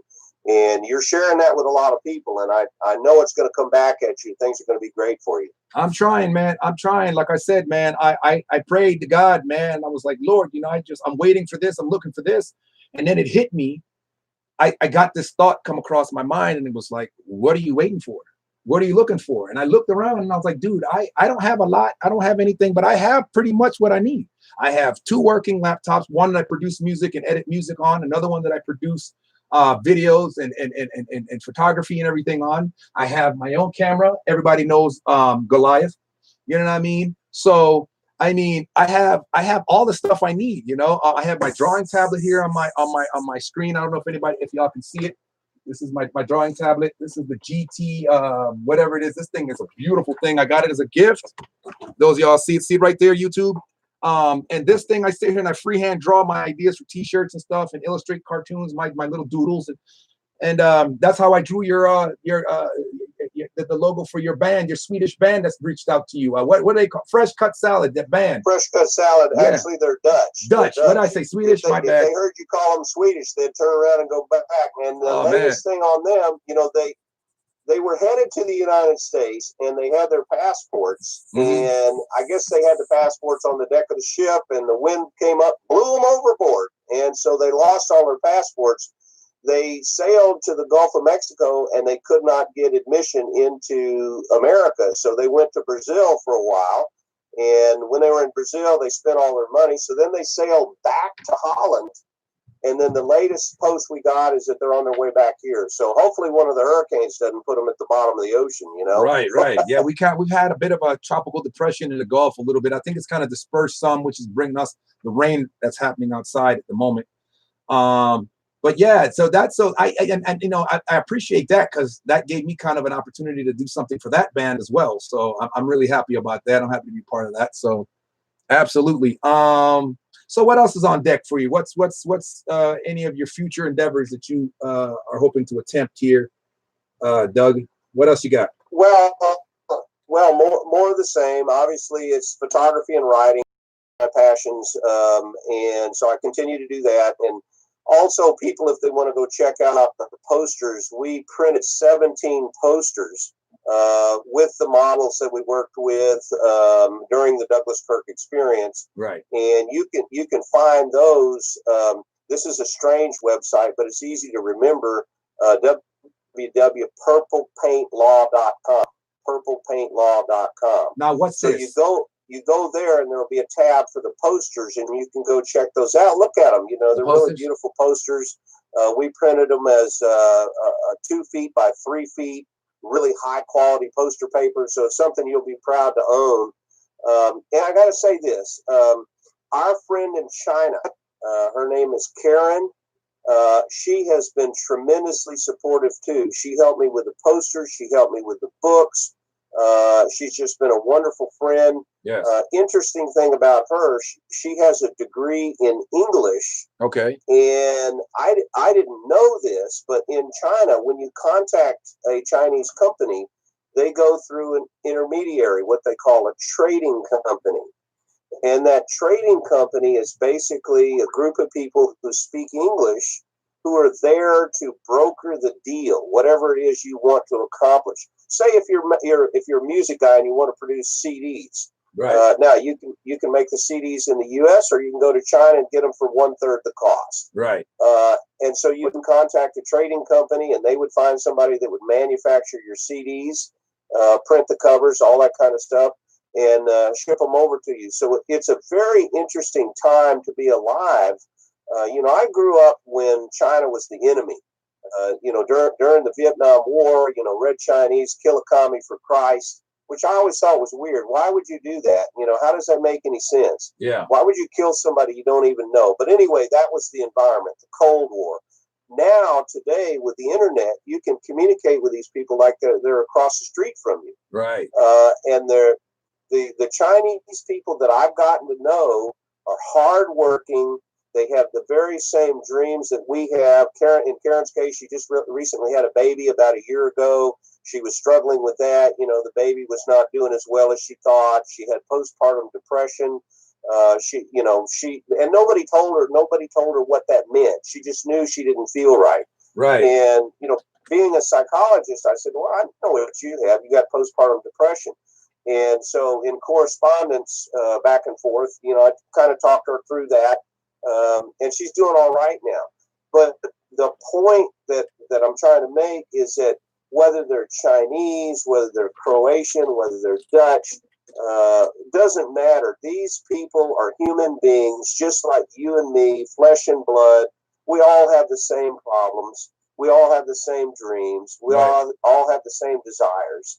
So as human beings, we need to come together. And the enemy here, I think, is the military-industrial complex. That's the group of people that want to destroy everything. They want to blow up everything.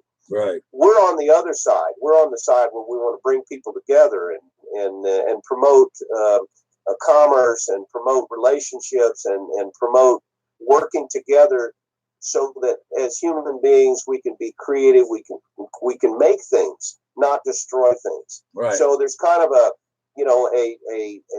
pulling back and forth on good and evil, good and evil. And the internet has been a wonderful thing to help us realize that. Prior to the internet, there was no chance that you would ever have a conversation with a lady in China who has a child with a problem. Right. Okay, well, not really a problem, just, typical, every mother knows this. You have the child and you go through depression. Okay, it's a hormonal driven thing. And dads, they have the same problem as anybody else. They try to keep the family together. There's struggle of money. Everybody's working nowadays, and there never seems to be enough of anything. Well, we all share these problems all over the world. I don't think there's any place that we don't have these same common problems. So as a result of that, why the heck are we fighting? Why the heck are we beating each other up? And of course, I think the answer is that because there are those people who stir up trouble, and they get the bombs to flying and get the planes to dropping bombs and all that, so they can make money. Yeah. And they don't care who they kill. So we are the resistance. We're the ones that are going to say, no, we're going to change things through the love, the admiration, the creativity, the hard work. Right. And we can win. Right now, you look around the world, see how many wars are going on. They're kind of winning. But we can overcome that. Yeah. Well, it's very interesting. Yeah. But I mean, it doesn't make sense, a lot of that stuff, but here we are. And so now what? You know what I mean? With all that you've said and shared, what now what? Well, it's complicated. And I got on my soapbox there, but that's all right. The reason we're familiar with that. The reason I got on that soapbox is because the only way we're going to change things is we've got to talk about it, and that's what your effort here, your blog is all about. I think you said your slogan is "You think it, I say it." Yeah. And I mean, Mo, that's a wonderful way to approach things, because if we don't have dialogue, if we don't talk about our differences and talk about our similarities, then the bad guys are going to keep us fighting. Remember this, the British taught us this: divide and conquer. If you want to control people, divide and conquer. So you keep people fighting, you keep them at each other's throats, and you will conquer them. And when the British Empire was worldwide, you heard the statement, the sun never sets on the British Empire. I mean, that's how they built it. They divided people and then conquered them. Well, that's going on here in America right now. There are forces that are trying to divide us. And we've got to say, no, we're not going to let that happen, because there's no difference between us. Yes, we have cultural differences and language differences and family background differences and financial differences.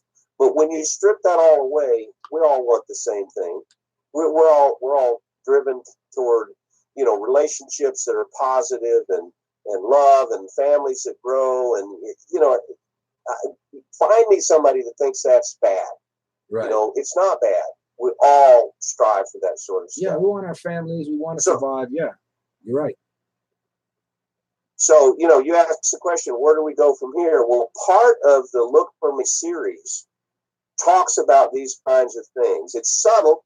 I mean, I'm not putting it in your face, because when you read the books, I want you to be entertained. And I want you, when you're done, I want you to have a positive feeling. It's an uplifting spiritual experience. Mm-hmm. It's not a downer. We've got enough downers. We don't need downers. Right. What we need is the positive stuff. So there's a lot to interject real quick. So not to confuse the people that are watching here, we're talking about, remember now, Creep Tales and Look For Me are two different things here. So which are you referring? Yeah. Just so that they're clear. Well, actually, in terms of my philosophy, they're interjected into both of those projects. Okay. Look for me is it's a relationship series, but at the same time, it offers ideas on how you can have higher spiritual awareness. It addresses the fears that people have about dying.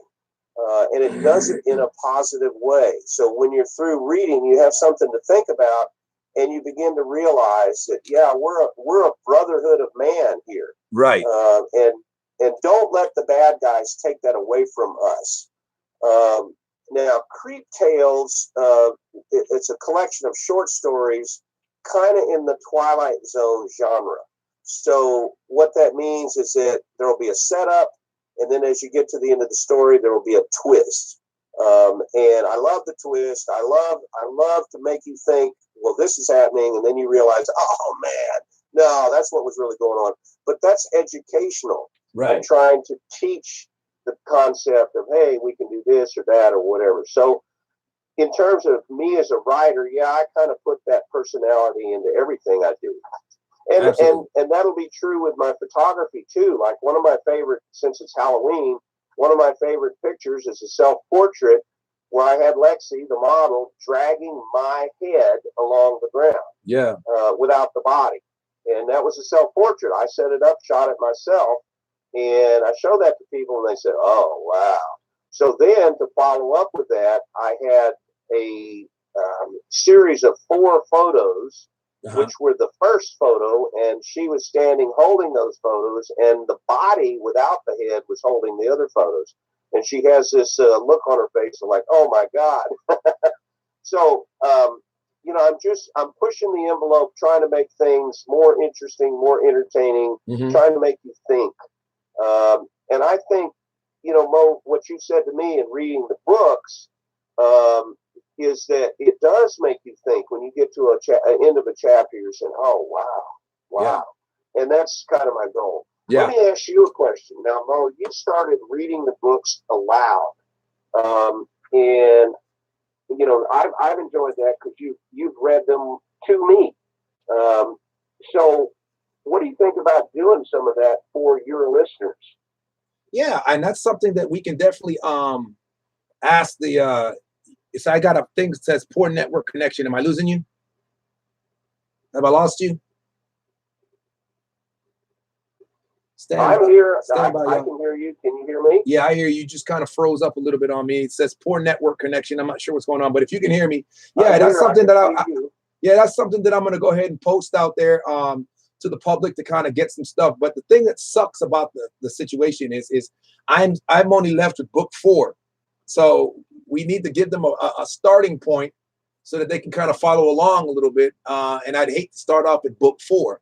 So if we can work something up. No, I'm not suggesting now. I'm suggesting, you know, later on when you get it set up. I mean, maybe as part of your presentation here, you can read to the public and let them hear some of these scenes.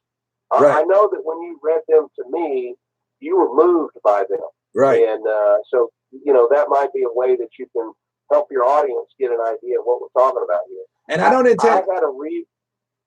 I don't intend on reading the whole story. I don't intend on reading the whole story to the public, but just to read some, just to kind of get them on board and just be like, we know, what are your thoughts on that? Kind of get some feedback on that.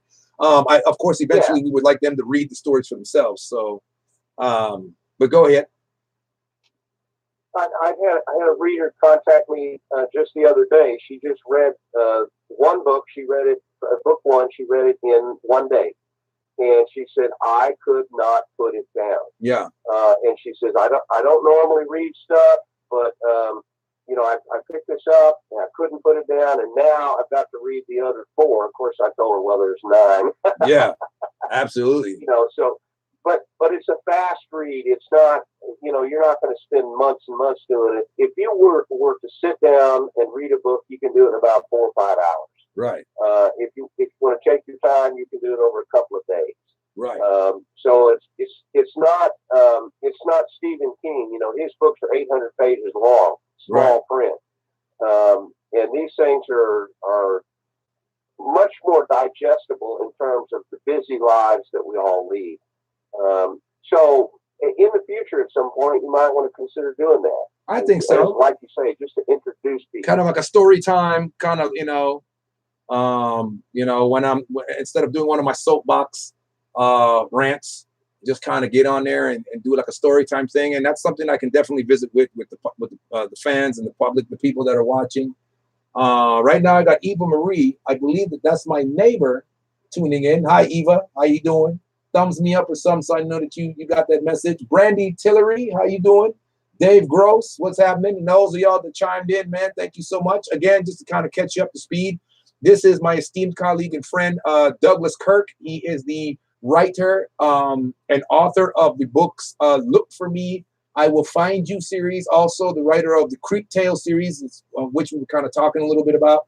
And we were just talking about kind of what his motivation has been and what his experiences have been. I have had the privilege of being part of some of those experiences, hence the name, the Douglas Kirk Experience. And if you look on my Facebook page and stuff, you'll see he's got some apparel you can find under his name, the Douglas Kirk Experience, at www.honestthinkingshirts.com. Honest Thinking Shirts with one T, HONESTHINKING shirts.com.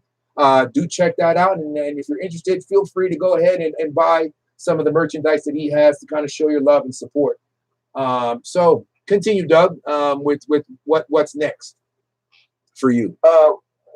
I have two thoughts. One thing that you could probably do on your program here is you could pick out some of the Creep Tale stories, because they're short.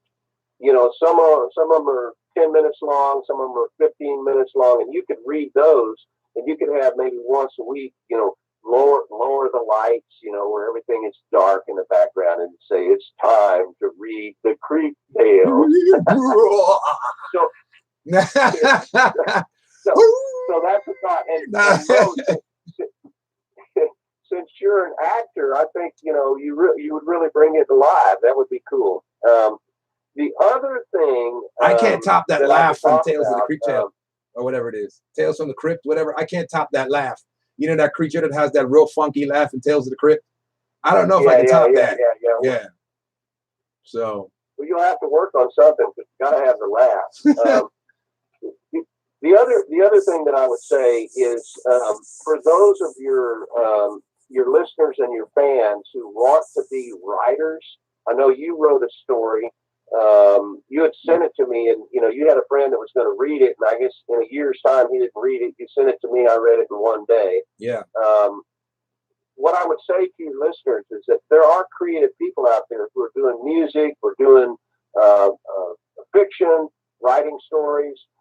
The best thing to do is to share it with other people who are creative, because they understand what you're going through. It's very difficult to judge your own work. Right. In writing book number 9, I literally said, well, I don't know if it's any good.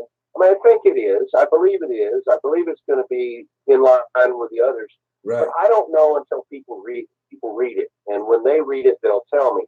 So what I would suggest to those that are writing songs or doing any kind of fiction is, share it with the community of people that are listening to this program.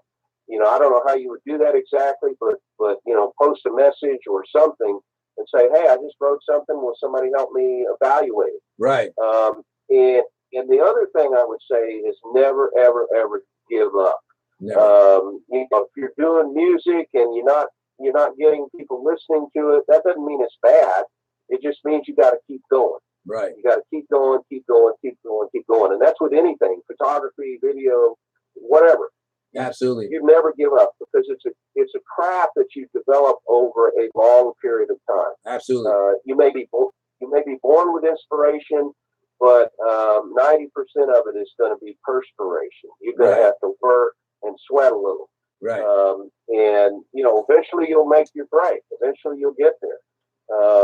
So do not give up. Do not let the naysayers drag you down. And if somebody's got bad energy, get away from them. Absolutely. You don't need that. And by the way, Hank. And by the way, Corian Bailey has creeped in an idea. It says here we can do a Facebook Live table read of a couple of the stories from the Creek Tales. What are your thoughts on that? I like it. That's tremendous. You know, line up some people, Hey, make sure J. they Mike. have the scripts in advance, and we'll do it. Yeah. Okay. Yeah, technically, I don't know how to do that, but Cornian, that's great. Now, Cornian participated in one of our table reads. A couple of our reads, I believe, yeah. And yes, that's right. So, no, that's a good idea. We should do that.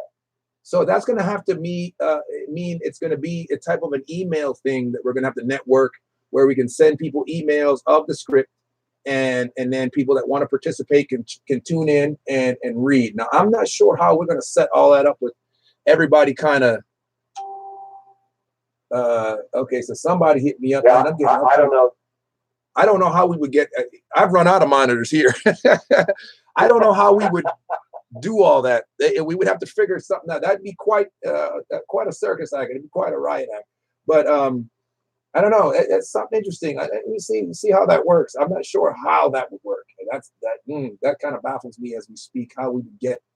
You know, I can see how I've got the to and from with me and you, and then how would we be able to interject Cornian and 4 or 5 other people in this thing. So there's options where you can bring other people on camera. I see here. You can click that. You can bring them in on the camera on the live. But how would you be able to do that with everyone and be able to service everyone?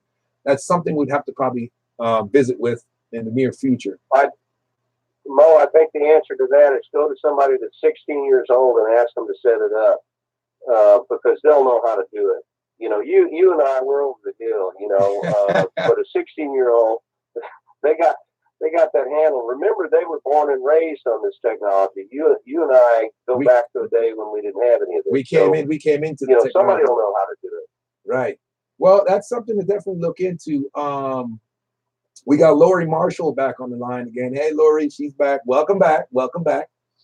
And just so you know, Doug, Lori Marshall is a friend of mine from. Go ahead. What were you saying?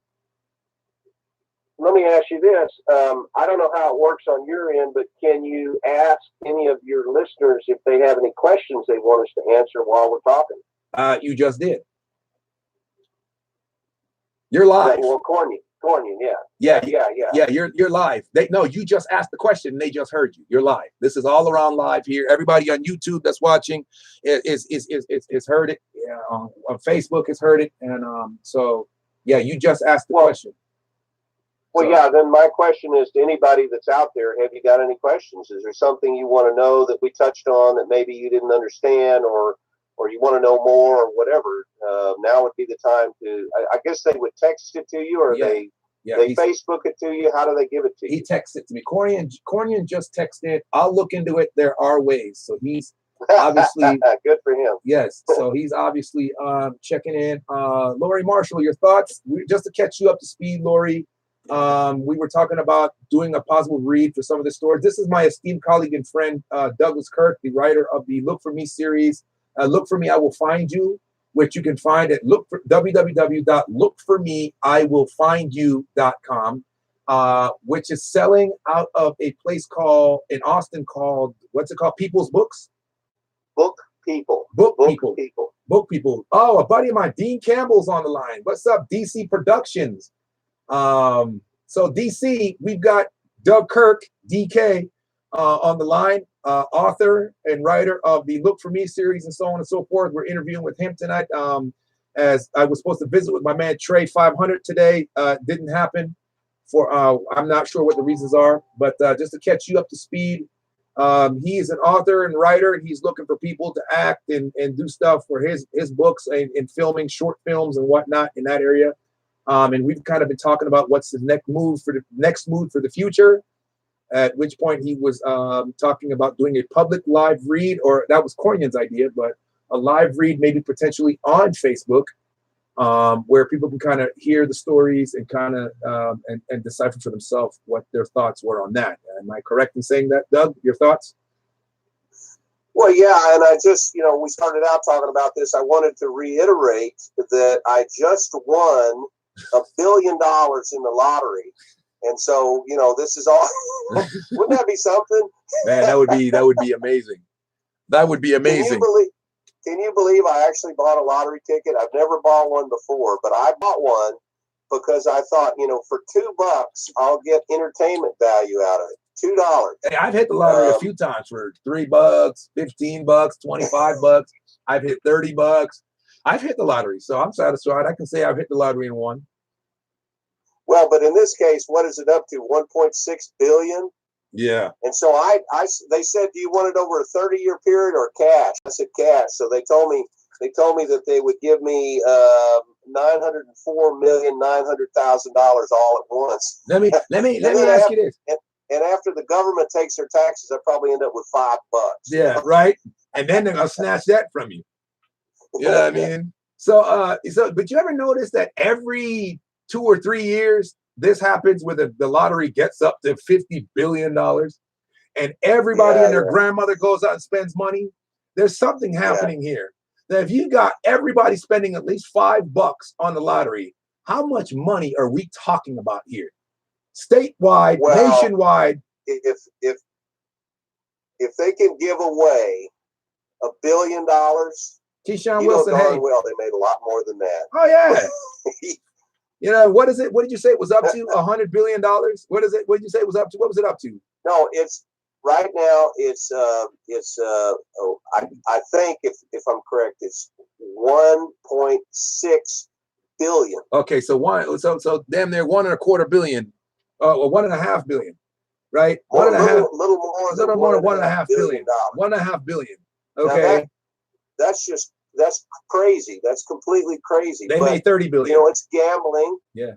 It's gambling, and when they hang that piece of cheese in front of the Texas people, hey, everybody's buying. I did it. I did it because I wanted to be able to say, yeah, I participated in that $1 billion giveaway. I thought you did it because you just like cheese.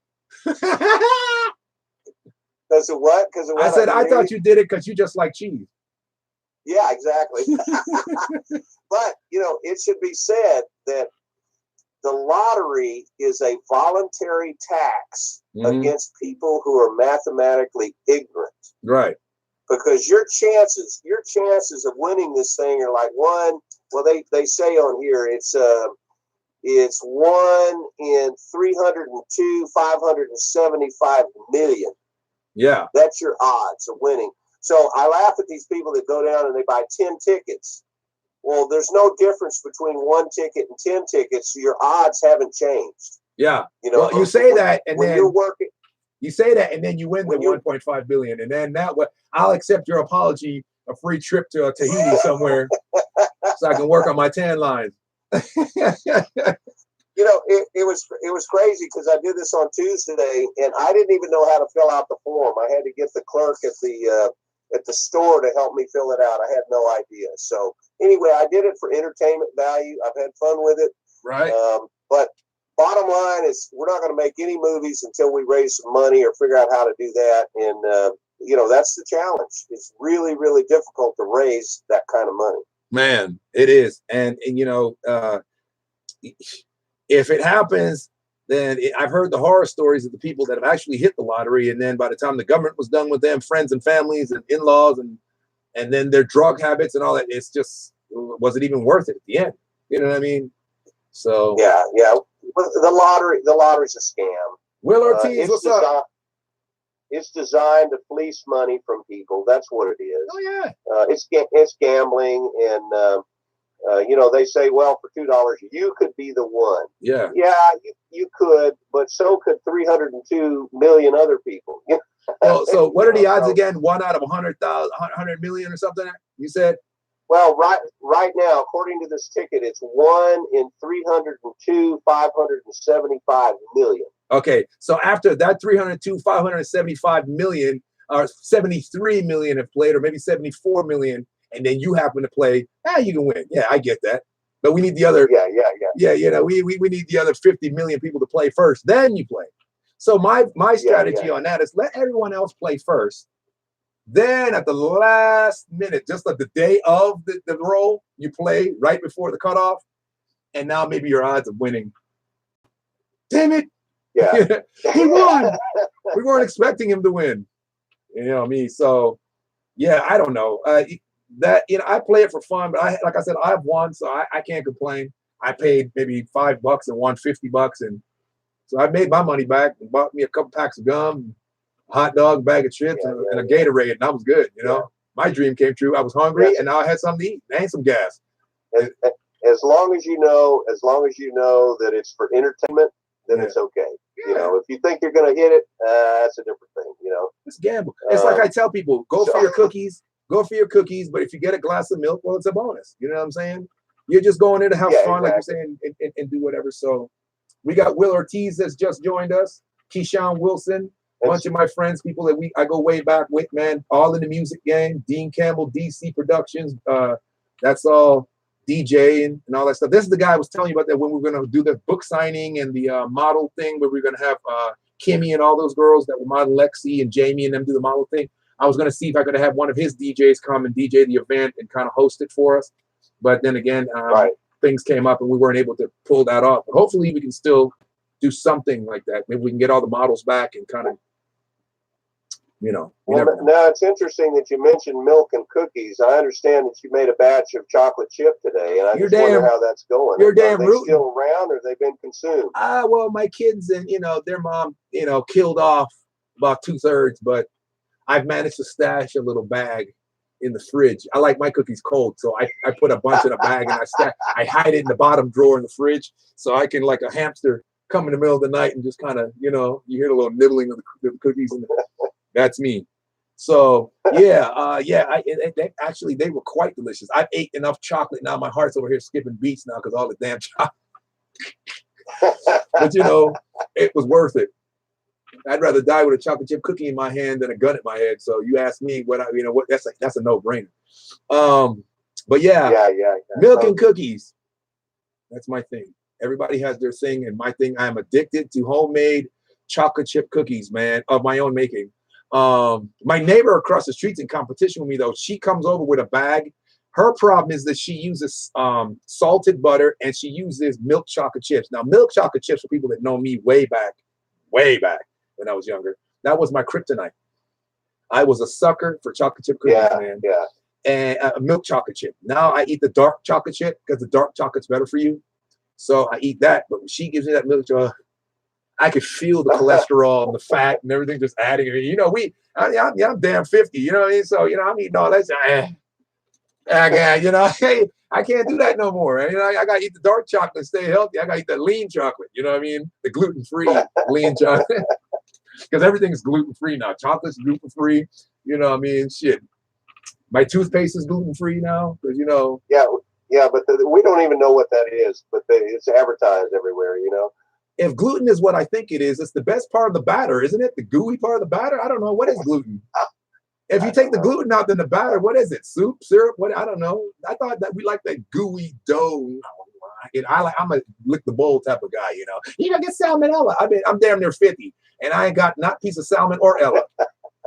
You know what I mean? Well, I've had salmon. I've had salmon with some rice, but I ain't had salmon or Ella. So, bottle of wine. That's like people say, don't drink out of the water hose. And it's like, why not, man? Yeah. We did that as kids. We did as kids. What suddenly changed to make it dangerous to drink out of a water hose? The fire hydrant and everything on a hot summer's day, people drank that water. I mean, I don't know. I don't know what made it dangerous today is, I'll tell you what made it dangerous today. These people are trying to flush down their crack cocaine from the cops, their LSD needles, their syringes and shit, heart medication, bloody tampons and shit that aren't supposed, all the stuff's not supposed to be flushed down.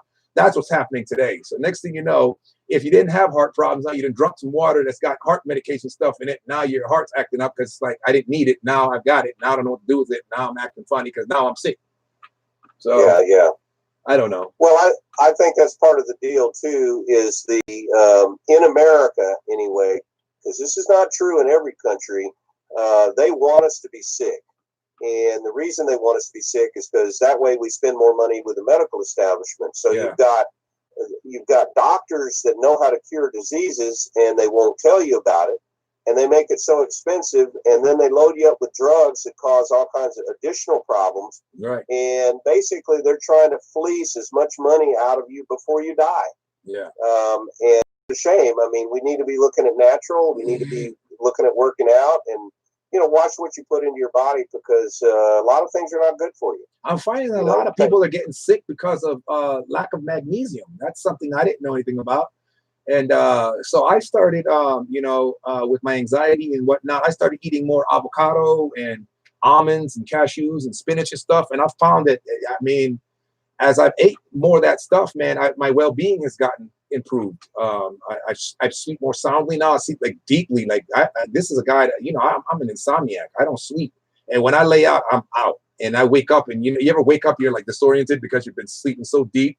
And I'm fresh when I get up and wash my face, and I'm ready to go.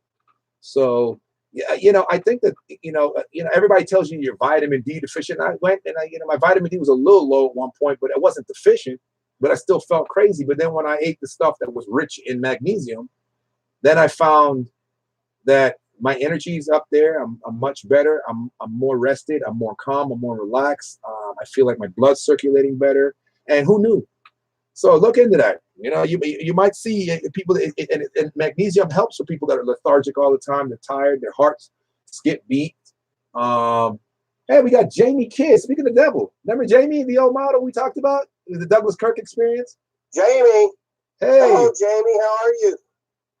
What's happening, Jamie Kidd? Of course, she can't answer. She's got to type it in, right? Yeah. She got text. She got text Okay. in. Look at that, man. So we're bringing the world back around one person at a time, and that's the mission. What's up? So tell Jamie, we loved working with you, Jamie. You were great. You were great. Terrific. Absolutely. And I don't know. She's still on. It says she's still watching. Jamie, if you're there, text him something so he knows that you heard him. Can you text him something? He said he loved working with you. I think you should be able to hear him, but if you didn't, he loved working with you. You were great. He was complimenting you. So shout a text to me, and it'll get through to him if you can. Isn't this great? This is awesome. This is awesome. All these people, yeah, for sure. All the people that have tuned in. There, Mo, in Austin and San Antonio, there are some really, really talented people on both sides of the camera, both actors, actresses, models, photographers, videographers. There's some real talent out there, and you don't have to go to Hollywood to find it. It's right here in Texas. It's all right here. And it's a matter of people working together. Right. No, you ain't never lied, and that's true, man. And I'm trying to bring that together, man. I'm trying to tell people, put the egos aside. You got a lot of people that are full of egos, and I think that's what's killing a lot of the industry out here. You got a lot of the stuck-upness, a lot of blowhards that think that they're better than a lot of people. We don't need to say names, but there's a lot of people out there that just really think that they're above the rest, and that type of attitude is what's killing the industry out here. I think if everybody gives a leg up or a hand up to their peers and their comrades, and we can keep everything circling, like we said before, one good turn deserves another. That's what's going to help bring this thing to life out here, man. And people are going to start getting around. It's going to start really turning the soup, if you will. I don't know if that makes sense, but I mean, it's just really going to get the fire going. I'll use that one instead. Instead of people taking firewood for themselves, you get a big bonfire going, and everybody can warm themselves. You know what I mean? And cook with the fire and whatnot. And that's what I'm trying to promote here with my Everybody Eats movement. And that's why I'm doing this. I'm serious as a heart attack when I say everybody eats. I'm all about everybody eating. Let's do it, man. I'm not rich, but I'm trying to get there, and everybody that I know is trying to get there. So why not let's just come together, man, as a unit and put it all together, man. See what happens. I do the stuff with my boy Dean Campbell, DC Productions, Chaotic, those guys. You see the stuff that I've been posting, little snippets and little things like that to just kind of push their brand, and it pushes my brand, so we help each other in that light. I did the stuff with you, and we've helped the likes of Jamie and Lexi and those people that are beautiful women, beautiful models that are trying to get out there and they can feel safe without feeling like somebody's trying to take advantage of them and actually get some really good work out. I think we've done, as you especially, done great work with these people. And that's what I'm trying to push. You got a lot of these phone domes out here with cameras that are running around trying to take pictures of girls, and they're just a bunch of perverts. And you got a bunch of people think they're doing something they're not really, and it's for a hidden agenda, and it's really killing the industry. And that's what I'm trying to get rid of. I'm trying to get rid of that. in making people feel secure and safe in what it is that they're after in achieving and accomplishing some of their goals and dreams before they get old and die in this world. And also to read, look for me, I will find you. Yeah. Well, you know, that's a long-term goal that we've been working on. Now, I have a question about your presentation here. Does this get archived where people can look at it later? What's that?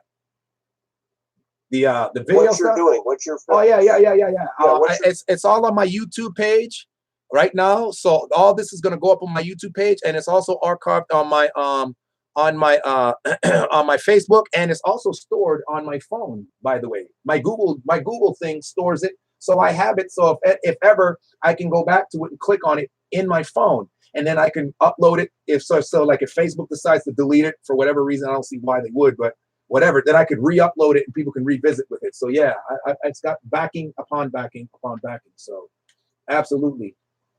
Yeah, I was just curious because if somebody hears about something and they want to go back and look at it, they can. Absolutely. You know, it's going to be archived there. Yes, so I mean, over a period of time, you're going to have hundreds of these, and so I guess as you do a show, I don't know how you do it exactly, but you know, indicate who you talk about or who you talked with or whatever, so that if somebody's searching for something, they can go look it up. Right.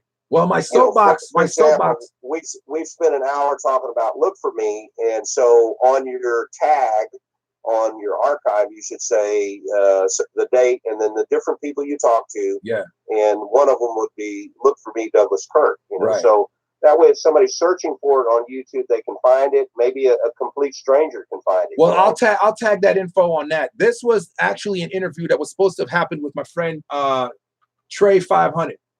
It never happened. So right now, in a span of 2 hours, I have interviewed you. I've interviewed Devin White. I've also got to speak with Lori. She doesn't have Skype or anything, but we kind of text message back and forth, and her and I were talking. And then I've gotten the time to do my soapbox in that, and then I've done my shout outs. So in the 2 hours time, I've covered a whole lot with all this. As far as the timing on my YouTube thing is going, is that I'm at 2 hours and 6 minutes and 47 seconds in, and you and I have talked for an hour of that in making it, because you were a later interview, but because Trey didn't, it freed up 2 other interviews, so I ended up getting two and a half. Lori was kind of a half interview. So I think I made it. Usually I go for about 40 minutes to 30 to 40 minutes on my blog and stuff like that to an hour. We double that. To an hour. It just depends. Edition, but it's a special edition because it's the October 24th anniversary edition. Absolutely. You know, I mean, I kind of freaked out when I realized that this is actually the day 10 years ago, 2008, where this whole thing got started. 10 years I've been working on this. Isn't that amazing? That's crazy. And maybe it's all happening for a reason. That's where you got to say you cannot quit. You cannot give up. I mean, we're not there. We're not there yet, but we're going to get there. And we're much closer now with all this. So exactly. And so, you know, people that are just starting out, maybe they've been doing it a few months, you know, don't get discouraged, because it might take 10 years. It might take 20 years. I think, Mo, you and I were laughing the other day where people, you know, they suddenly make it. And then everybody talks about, oh, he came out of nowhere. Yeah. And they don't realize that you've been at it for 10 years or 20 years or 30 years, whatever it's been. Yeah. Most successful celebrities, writers, actors, models, whatever, have been at it a long, long time. Absolutely. You know, a few people shoot straight to the top, but most of them don't. Most of them don't. Right. Well, and that's what it is. So basically, if you have any questions for Doug Kirk or myself, man, feel free to chime in or message me later on the Facebook, and I'll be sure to respond. Again, I'm always looking for your 2 cents. Give me your 2 cents, man. I want to hear your thoughts on all this. And like we said, as Doug has stated before, eventually he's looking towards doing more shoots and also shooting some film projects with these books that he's written. The Creek Tales series, you can see that on my site. The Look For Me series, you can also see that on my site. I've plugged him plenty. He's just plugged himself today. So if you have any questions about anything that's up and coming, feel free to tune in and ask. You can find him on my Facebook page, Douglas Kirk. Simple, Douglas Kirk. Friend him, add him, and message him on your own time if you'd like. And that way you can kind of network some stuff like that and build more bridges. So if you need a DJ in town, DC Productions, man, they've got a whole plethora of DJs, man, from oh my gosh, HMM to Chaotic to good grief. God, there's so many of them. I can't remember all their names, man. I wonder if my man is I don't know if my other man is doing it still. Jason Salvo, he's with Salvo. He's a DJ doing his thing, and there's some others. But anyways, DC Productions, they've got their thing going, man. It's a lot of stuff moving around. Forgive us as time goes by, we'll have it all together. But in the meantime, thanks for watching. Cornian's just chimed in again. I'm thinking of us doing a whole collaborative production company. Your thoughts on that, Doug? I'll let you. Hey, that's what it's all about.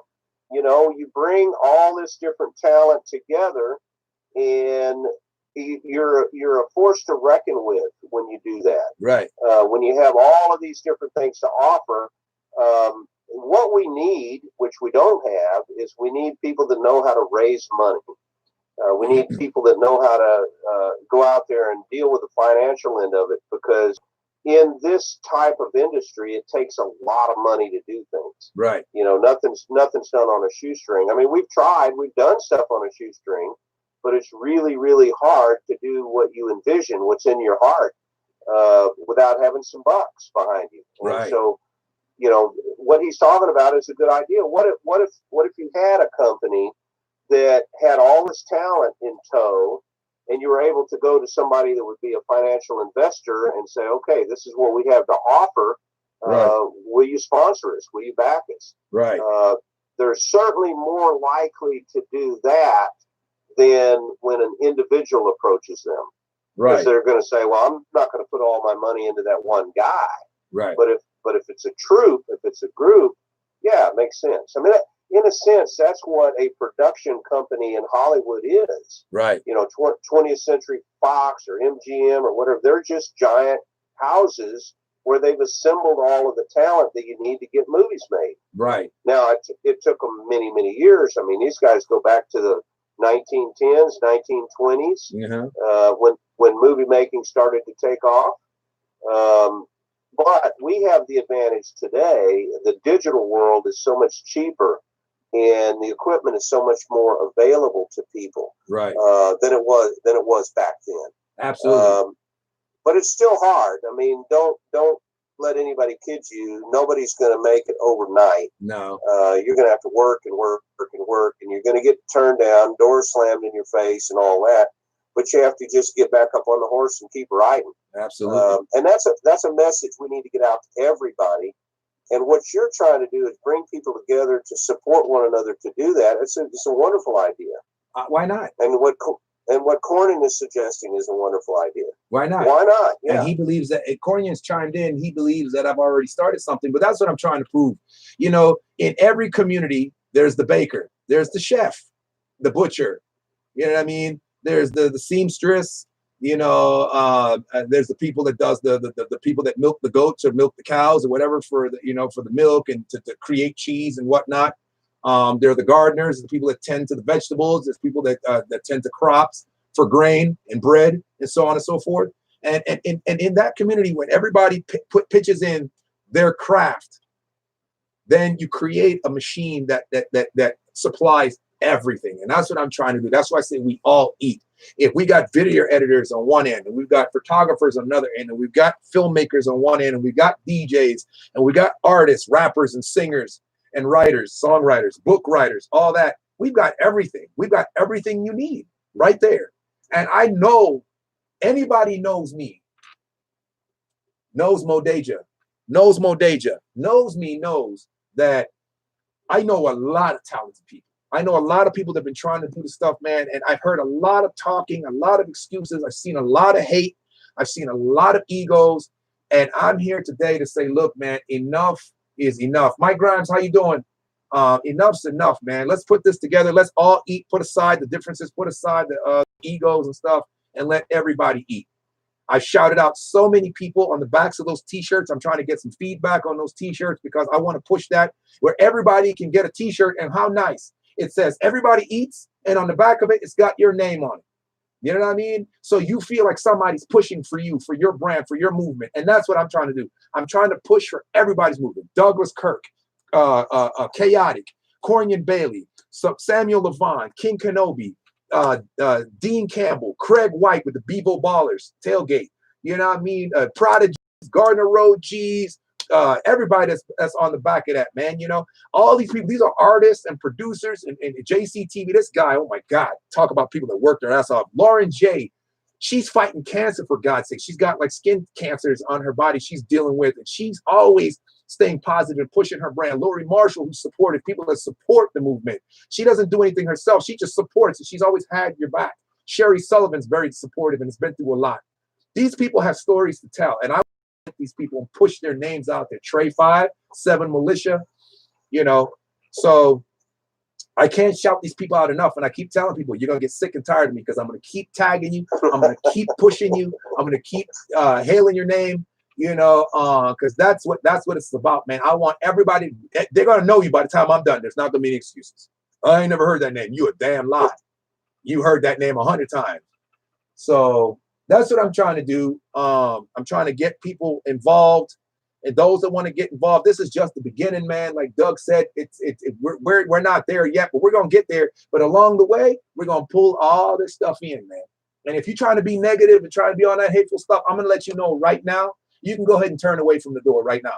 Save yourself the trouble. Save us the grief.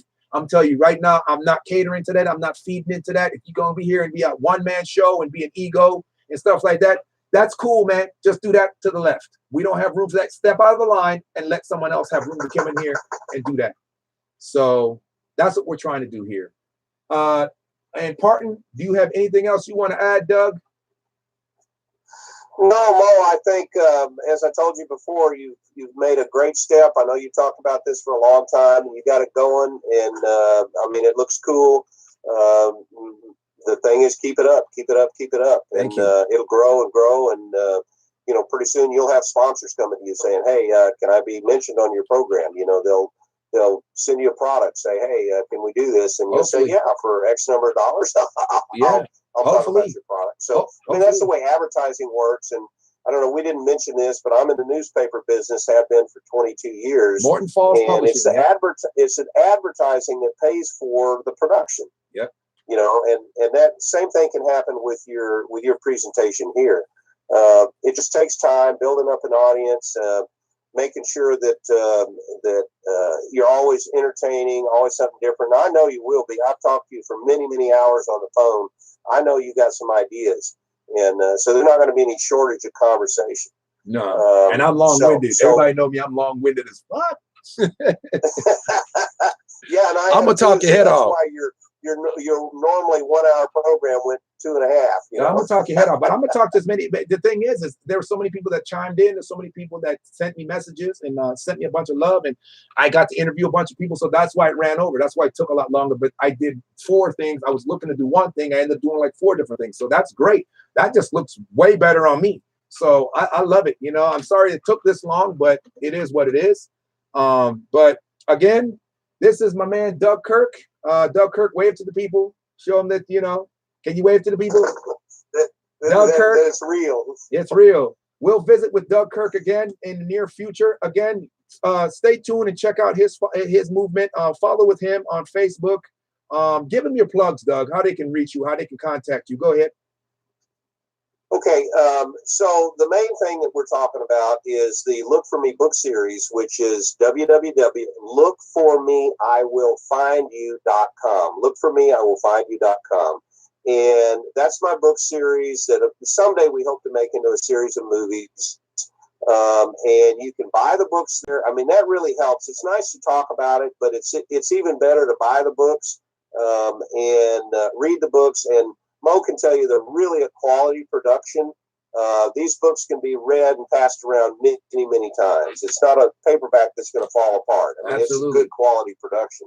Look at that. So basically that's the main thing. The other thing that we've got going on is if you go to www.purplepaintlaw.com, you can see some of the posters that we shot, featuring mainly models from Austin, but there were some from San Antonio. One lady was from Lubbock, Texas. They were all Texas, and these things are 2 feet by 3 feet. It's a nice poster you can put on the wall and help with the movement. I call that the Live Life, Be Free series. Oh, yeah. Because what I was trying to depict is the sense of liberty and freedom.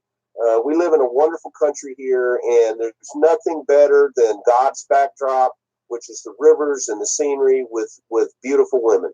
Mm-hmm. And these girls they're all beautiful. Yeah. And so those are those two projects, and the third project is Creetels the movie. And the best way to approach that is go to my YouTube channel, Monkey Doodle Cartel, and you can see all kinds of stuff.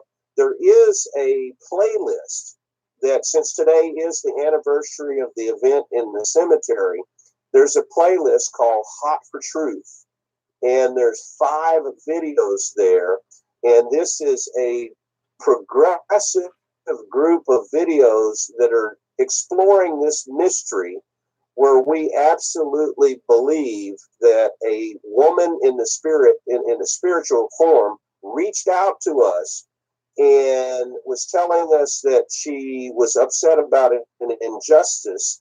As we did more research, we believe that her little 4-year-old daughter was murdered on September 5th, 1899. And I've been investigating that mystery for a few years. One of the most remarkable things that happened is I was there with a lady who, after we looked at the grave, she went home that night and she had dreams, very, very vivid dreams. And they were so vivid, I said, you know what? I'm going to present you with a 16 photo lineup. So I showed her 16 photographs. And I said, can you pick out of the photographs the person who appeared in your dreams? And within 60 seconds, she identified the same woman associated with the grave that was pointed out to us in 2008. So the 2008 event is linked to the 2015 event. And then we had another event in 2016. Well, on Monkey Doodle Cartel, you can see the videos for all of those. And as I always tell people, I'm a skeptic. I don't know what to believe, but I am becoming more and more convinced that as human beings, we never really die. We never really die. And you can take that all kinds of religious context. You can look at it from different points of view, but our souls live on. We never really die. And that's a pretty interesting concept. And we're starting to develop some evidence that that might be the case. And I'm not talking about just somebody standing up in front of the pulpit telling you that. I'm talking about hard scientific evidence that no, our souls go on. Our souls are incredible. And that's why you have to respect each and every one of us, because you never know when you're going to see that guy in the future, you know? So, I mean, that's basically what I'm working on. Book number 9, which, as I said, I just finished, is a mind blower, because I'm working with a lady who is a remote viewer by profession. That's what she does for a living. If you don't know what that means, it means that she uses her mental capacity to travel to other locations around the world and see what they are. And being the skeptic that I am, I said, well, can you show me this? And she remote viewed a ranch here at Canyon Lake, and she was about 60% correct. So in other words, from 5,000 miles away, she was able to see something here. And I have to tell you, that blows my mind. Right. But this apparently is real. Apparently there are people that can do this. And, you know, that's a subject for a whole nother broadcast, Mo, when we get ready to talk about that. Right. Because our ability as human beings is completely unknown to us. I mean, there's many, many things that we can do. Telepathy, telekinesis, clairvoyance, all of these so-called ESP things. I've named them the connection senses. So the regular senses you have are like sight, sound, vision, so on. The connection senses are those senses that hook us together as human beings, the energy that flows between us as human beings. And that's a pretty interesting thought. And once you learn to respect that, then you realize, oh no, we can't be killing people. That's wrong. Right. We can't be killing. And you know we know killing is wrong anyway, but there's an awful lot of killing that goes on in the name of war. We can't be doing that because we're killing ourselves. We are beating up our own spiritual connections. So anyway, that's just food for thought for another time. And I appreciate you having me on. I'm tickled to death that you're doing what you're doing. By the way, before I let you go, also you failed to mention our model rocket series or thing you've got going. So something that people might be interested in that you do. Well, yeah. I got to make a living, and so I do the newspaper. I sell fireworks 3 times a year. I've done that for 33 years, and I sell model rocket parachutes. So anybody that's into the model rocket hobby, they can go to modelrocketparachutes.com and they can look that up. And the fireworks, if you're in Comal County, it's Bunker Fireworks. There's a Facebook page on that, so you can go look at that. We've got pictures of our customers. Anyway, collectively, you got to stay really, really busy to make a living nowadays, you know? Right. I'm listening. Keep going. Okay, well, I don't know. You turned away. I didn't know if we were if we were connected or not. So yeah, thank you, Mo, and for all your listeners, thank you very much for your patience. The bottom line is like, share, subscribe, spread things around, comment. When you go to my website, look for me, iwillfindyou.com. Comment. Put in your opinion. Say what you need to say. Absolutely. Because that helps the movement, and that's true with Mo's stuff too. Don't just pass it over, but say something. On the Facebook page, talk about something. That's how you build the energy, I think. Absolutely. That is absolutely and that's what it's all about. I'm trying to get people to stop being afraid to say their piece, man. We got Tressa Beckel on the line. How you doing, Tressa? Thanks for joining us. But no, that's what it's about, man. People are worried to say what they got to say. Just tell me and I'll say it. And but I'm trying to break down barriers, man. I'm trying to knock down walls. I'm starting with killing these egos, man. I'm sick of the egos. I don't think I'm better than anybody. What you see is what you get with me. It's that simple. I'm not claiming that I'm better than anybody or perfect than anybody. No, that's not what it is. I'm fighting for 2 things: this movement and to get my 13-year-old son back from his mother who's trying to hurt me for whatever reason. It doesn't even matter what the reason is. You're hurting the child. And that's what I get on my soapbox and talk about relationship stuff. And that's my other vlogs for other topics. But those are the things that I fight for. And then in the first movement, that's my family that I have now with my 5-year-old and my stepdaughter, Jolie, who's also about to be 13. And my family situation that I have here, and you and what you and I have accomplished, and the people that I've known for years, man. I've met so many people, and there's so much to do, and there's so much more to do. It doesn't stop and it doesn't quit, and I'm just looking forward to that. So with that, once again, we got Douglas Kirk, author, photographer, writer, in some respects, a psychotherapist, if you will, or something like that, psychiatrist, if you will. Yes, in your studies. Well, psychologist. Psychologist. I actually have 2 degrees in psychology. I have a degree in general psychology and a degree in experimental psychology. So he's a psychic doctor. doctor. That's why when you read the Look For Me series, you're going to see a lot of paranormal or parapsychological stuff. We're pushing the envelope. Things that we're not sure if they're real or not, but it sure makes for good fiction. Borderline science fiction, but realism added. So what is it? Science fiction with a twist of realism, or is it reality with a twist of science fiction? However you want to see it. So that's him. I'm not sure. So writer, photographer, in some respects also a videographer, kind of a jack of all trades. He's got his own publishing company, Morton Falls Publishing. He's got the paper, he's got the model rocket parachutes, he's got the posters and stuff with the purple. What did you call it? The purple. Purplepaintlaw.com. I just created that because it was easy to, once you hear it a few times, Purple Paint Law, it's easy to remember. Purple Paint Law, so and he's got Monkey Doodle Cartel. So do follow him, Douglas Kirk, on Facebook, on YouTube at Monkey Doodle Cartel, the Purple Paint Law. Look for me, I will find you.com, www.lookformeIwillfindyou.com. And then his model rockets. I guess you can www that as well, right? The model rockets and the Purple Paint Law will come up together. They're on the same website. Okay. So in other words, when you type in these different things, it sends you to the same website and shopping cart. Okay. And I literally did that to save money. I mean, you can spend a lot of money on GoDaddy things, and I just combined them all together. People think it's a little crazy. I mean, you can buy the books there too. But one of the things about wealth is you got to keep your overhead down.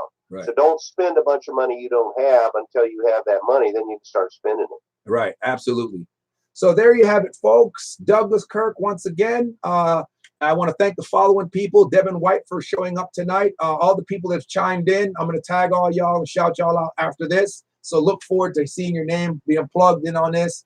Lori Marshall, thank you so much. Cornian Bailey, thank you for your input. Alan T. Starling, I'll tag all you guys later. Again, Douglas Kirk, I'm Modeja Navarro. Honest Thinking Shirts, you think it, I say it. Give me your 2 cents. And at hashtag team footage. I got that footage. Don't forget. All right, I love you. God bless you, man. And we'll see you on the next one, man. Take care. All righty, Doug. Thank you. See ya.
Just put the damn light on, y'all. There we go. All right. Y'all see me? Camera 2. Focus, focus, focus. Got it. Camera 1. All right. So we're good. So those of y'all know me, know Bodeja Navarro, a.k.a. hashtag Team Footage, a.k.a. HonestThinkingShirts.com. I'm live and direct. I'm supposed to be having a meeting with my man, 50 grand, Tre 500. Fortunately, we can't seem to put it together, man. I don't know where he's at. I'm waiting on him, give him a chance to kind of get in contact with me here. I got it set up so he could Skype in on me. If you're trying to find my Skype Tre, it's look up under either Cruzian Rum, CRUZIAANRUM, or look up Modeja Navarro, MODEJANAVARRO on Skype. And link with me. I'm trying to get your Skype because I was going to try to reach out to you, but unfortunately, I am not able to reach out with you. On the other hand, we move on until we can get in touch with my man, 50 grand. I'm going to reach out to another person on here, a good friend of mine, Doug Kirk. Doug, if you're on here, let me see what's happening here. Oh, snap. What's this? Oh, this is video message. I'm not trying to do all that. Hang on. I don't want to do video message with him. I'm trying to start a conversation. Doug Kirk.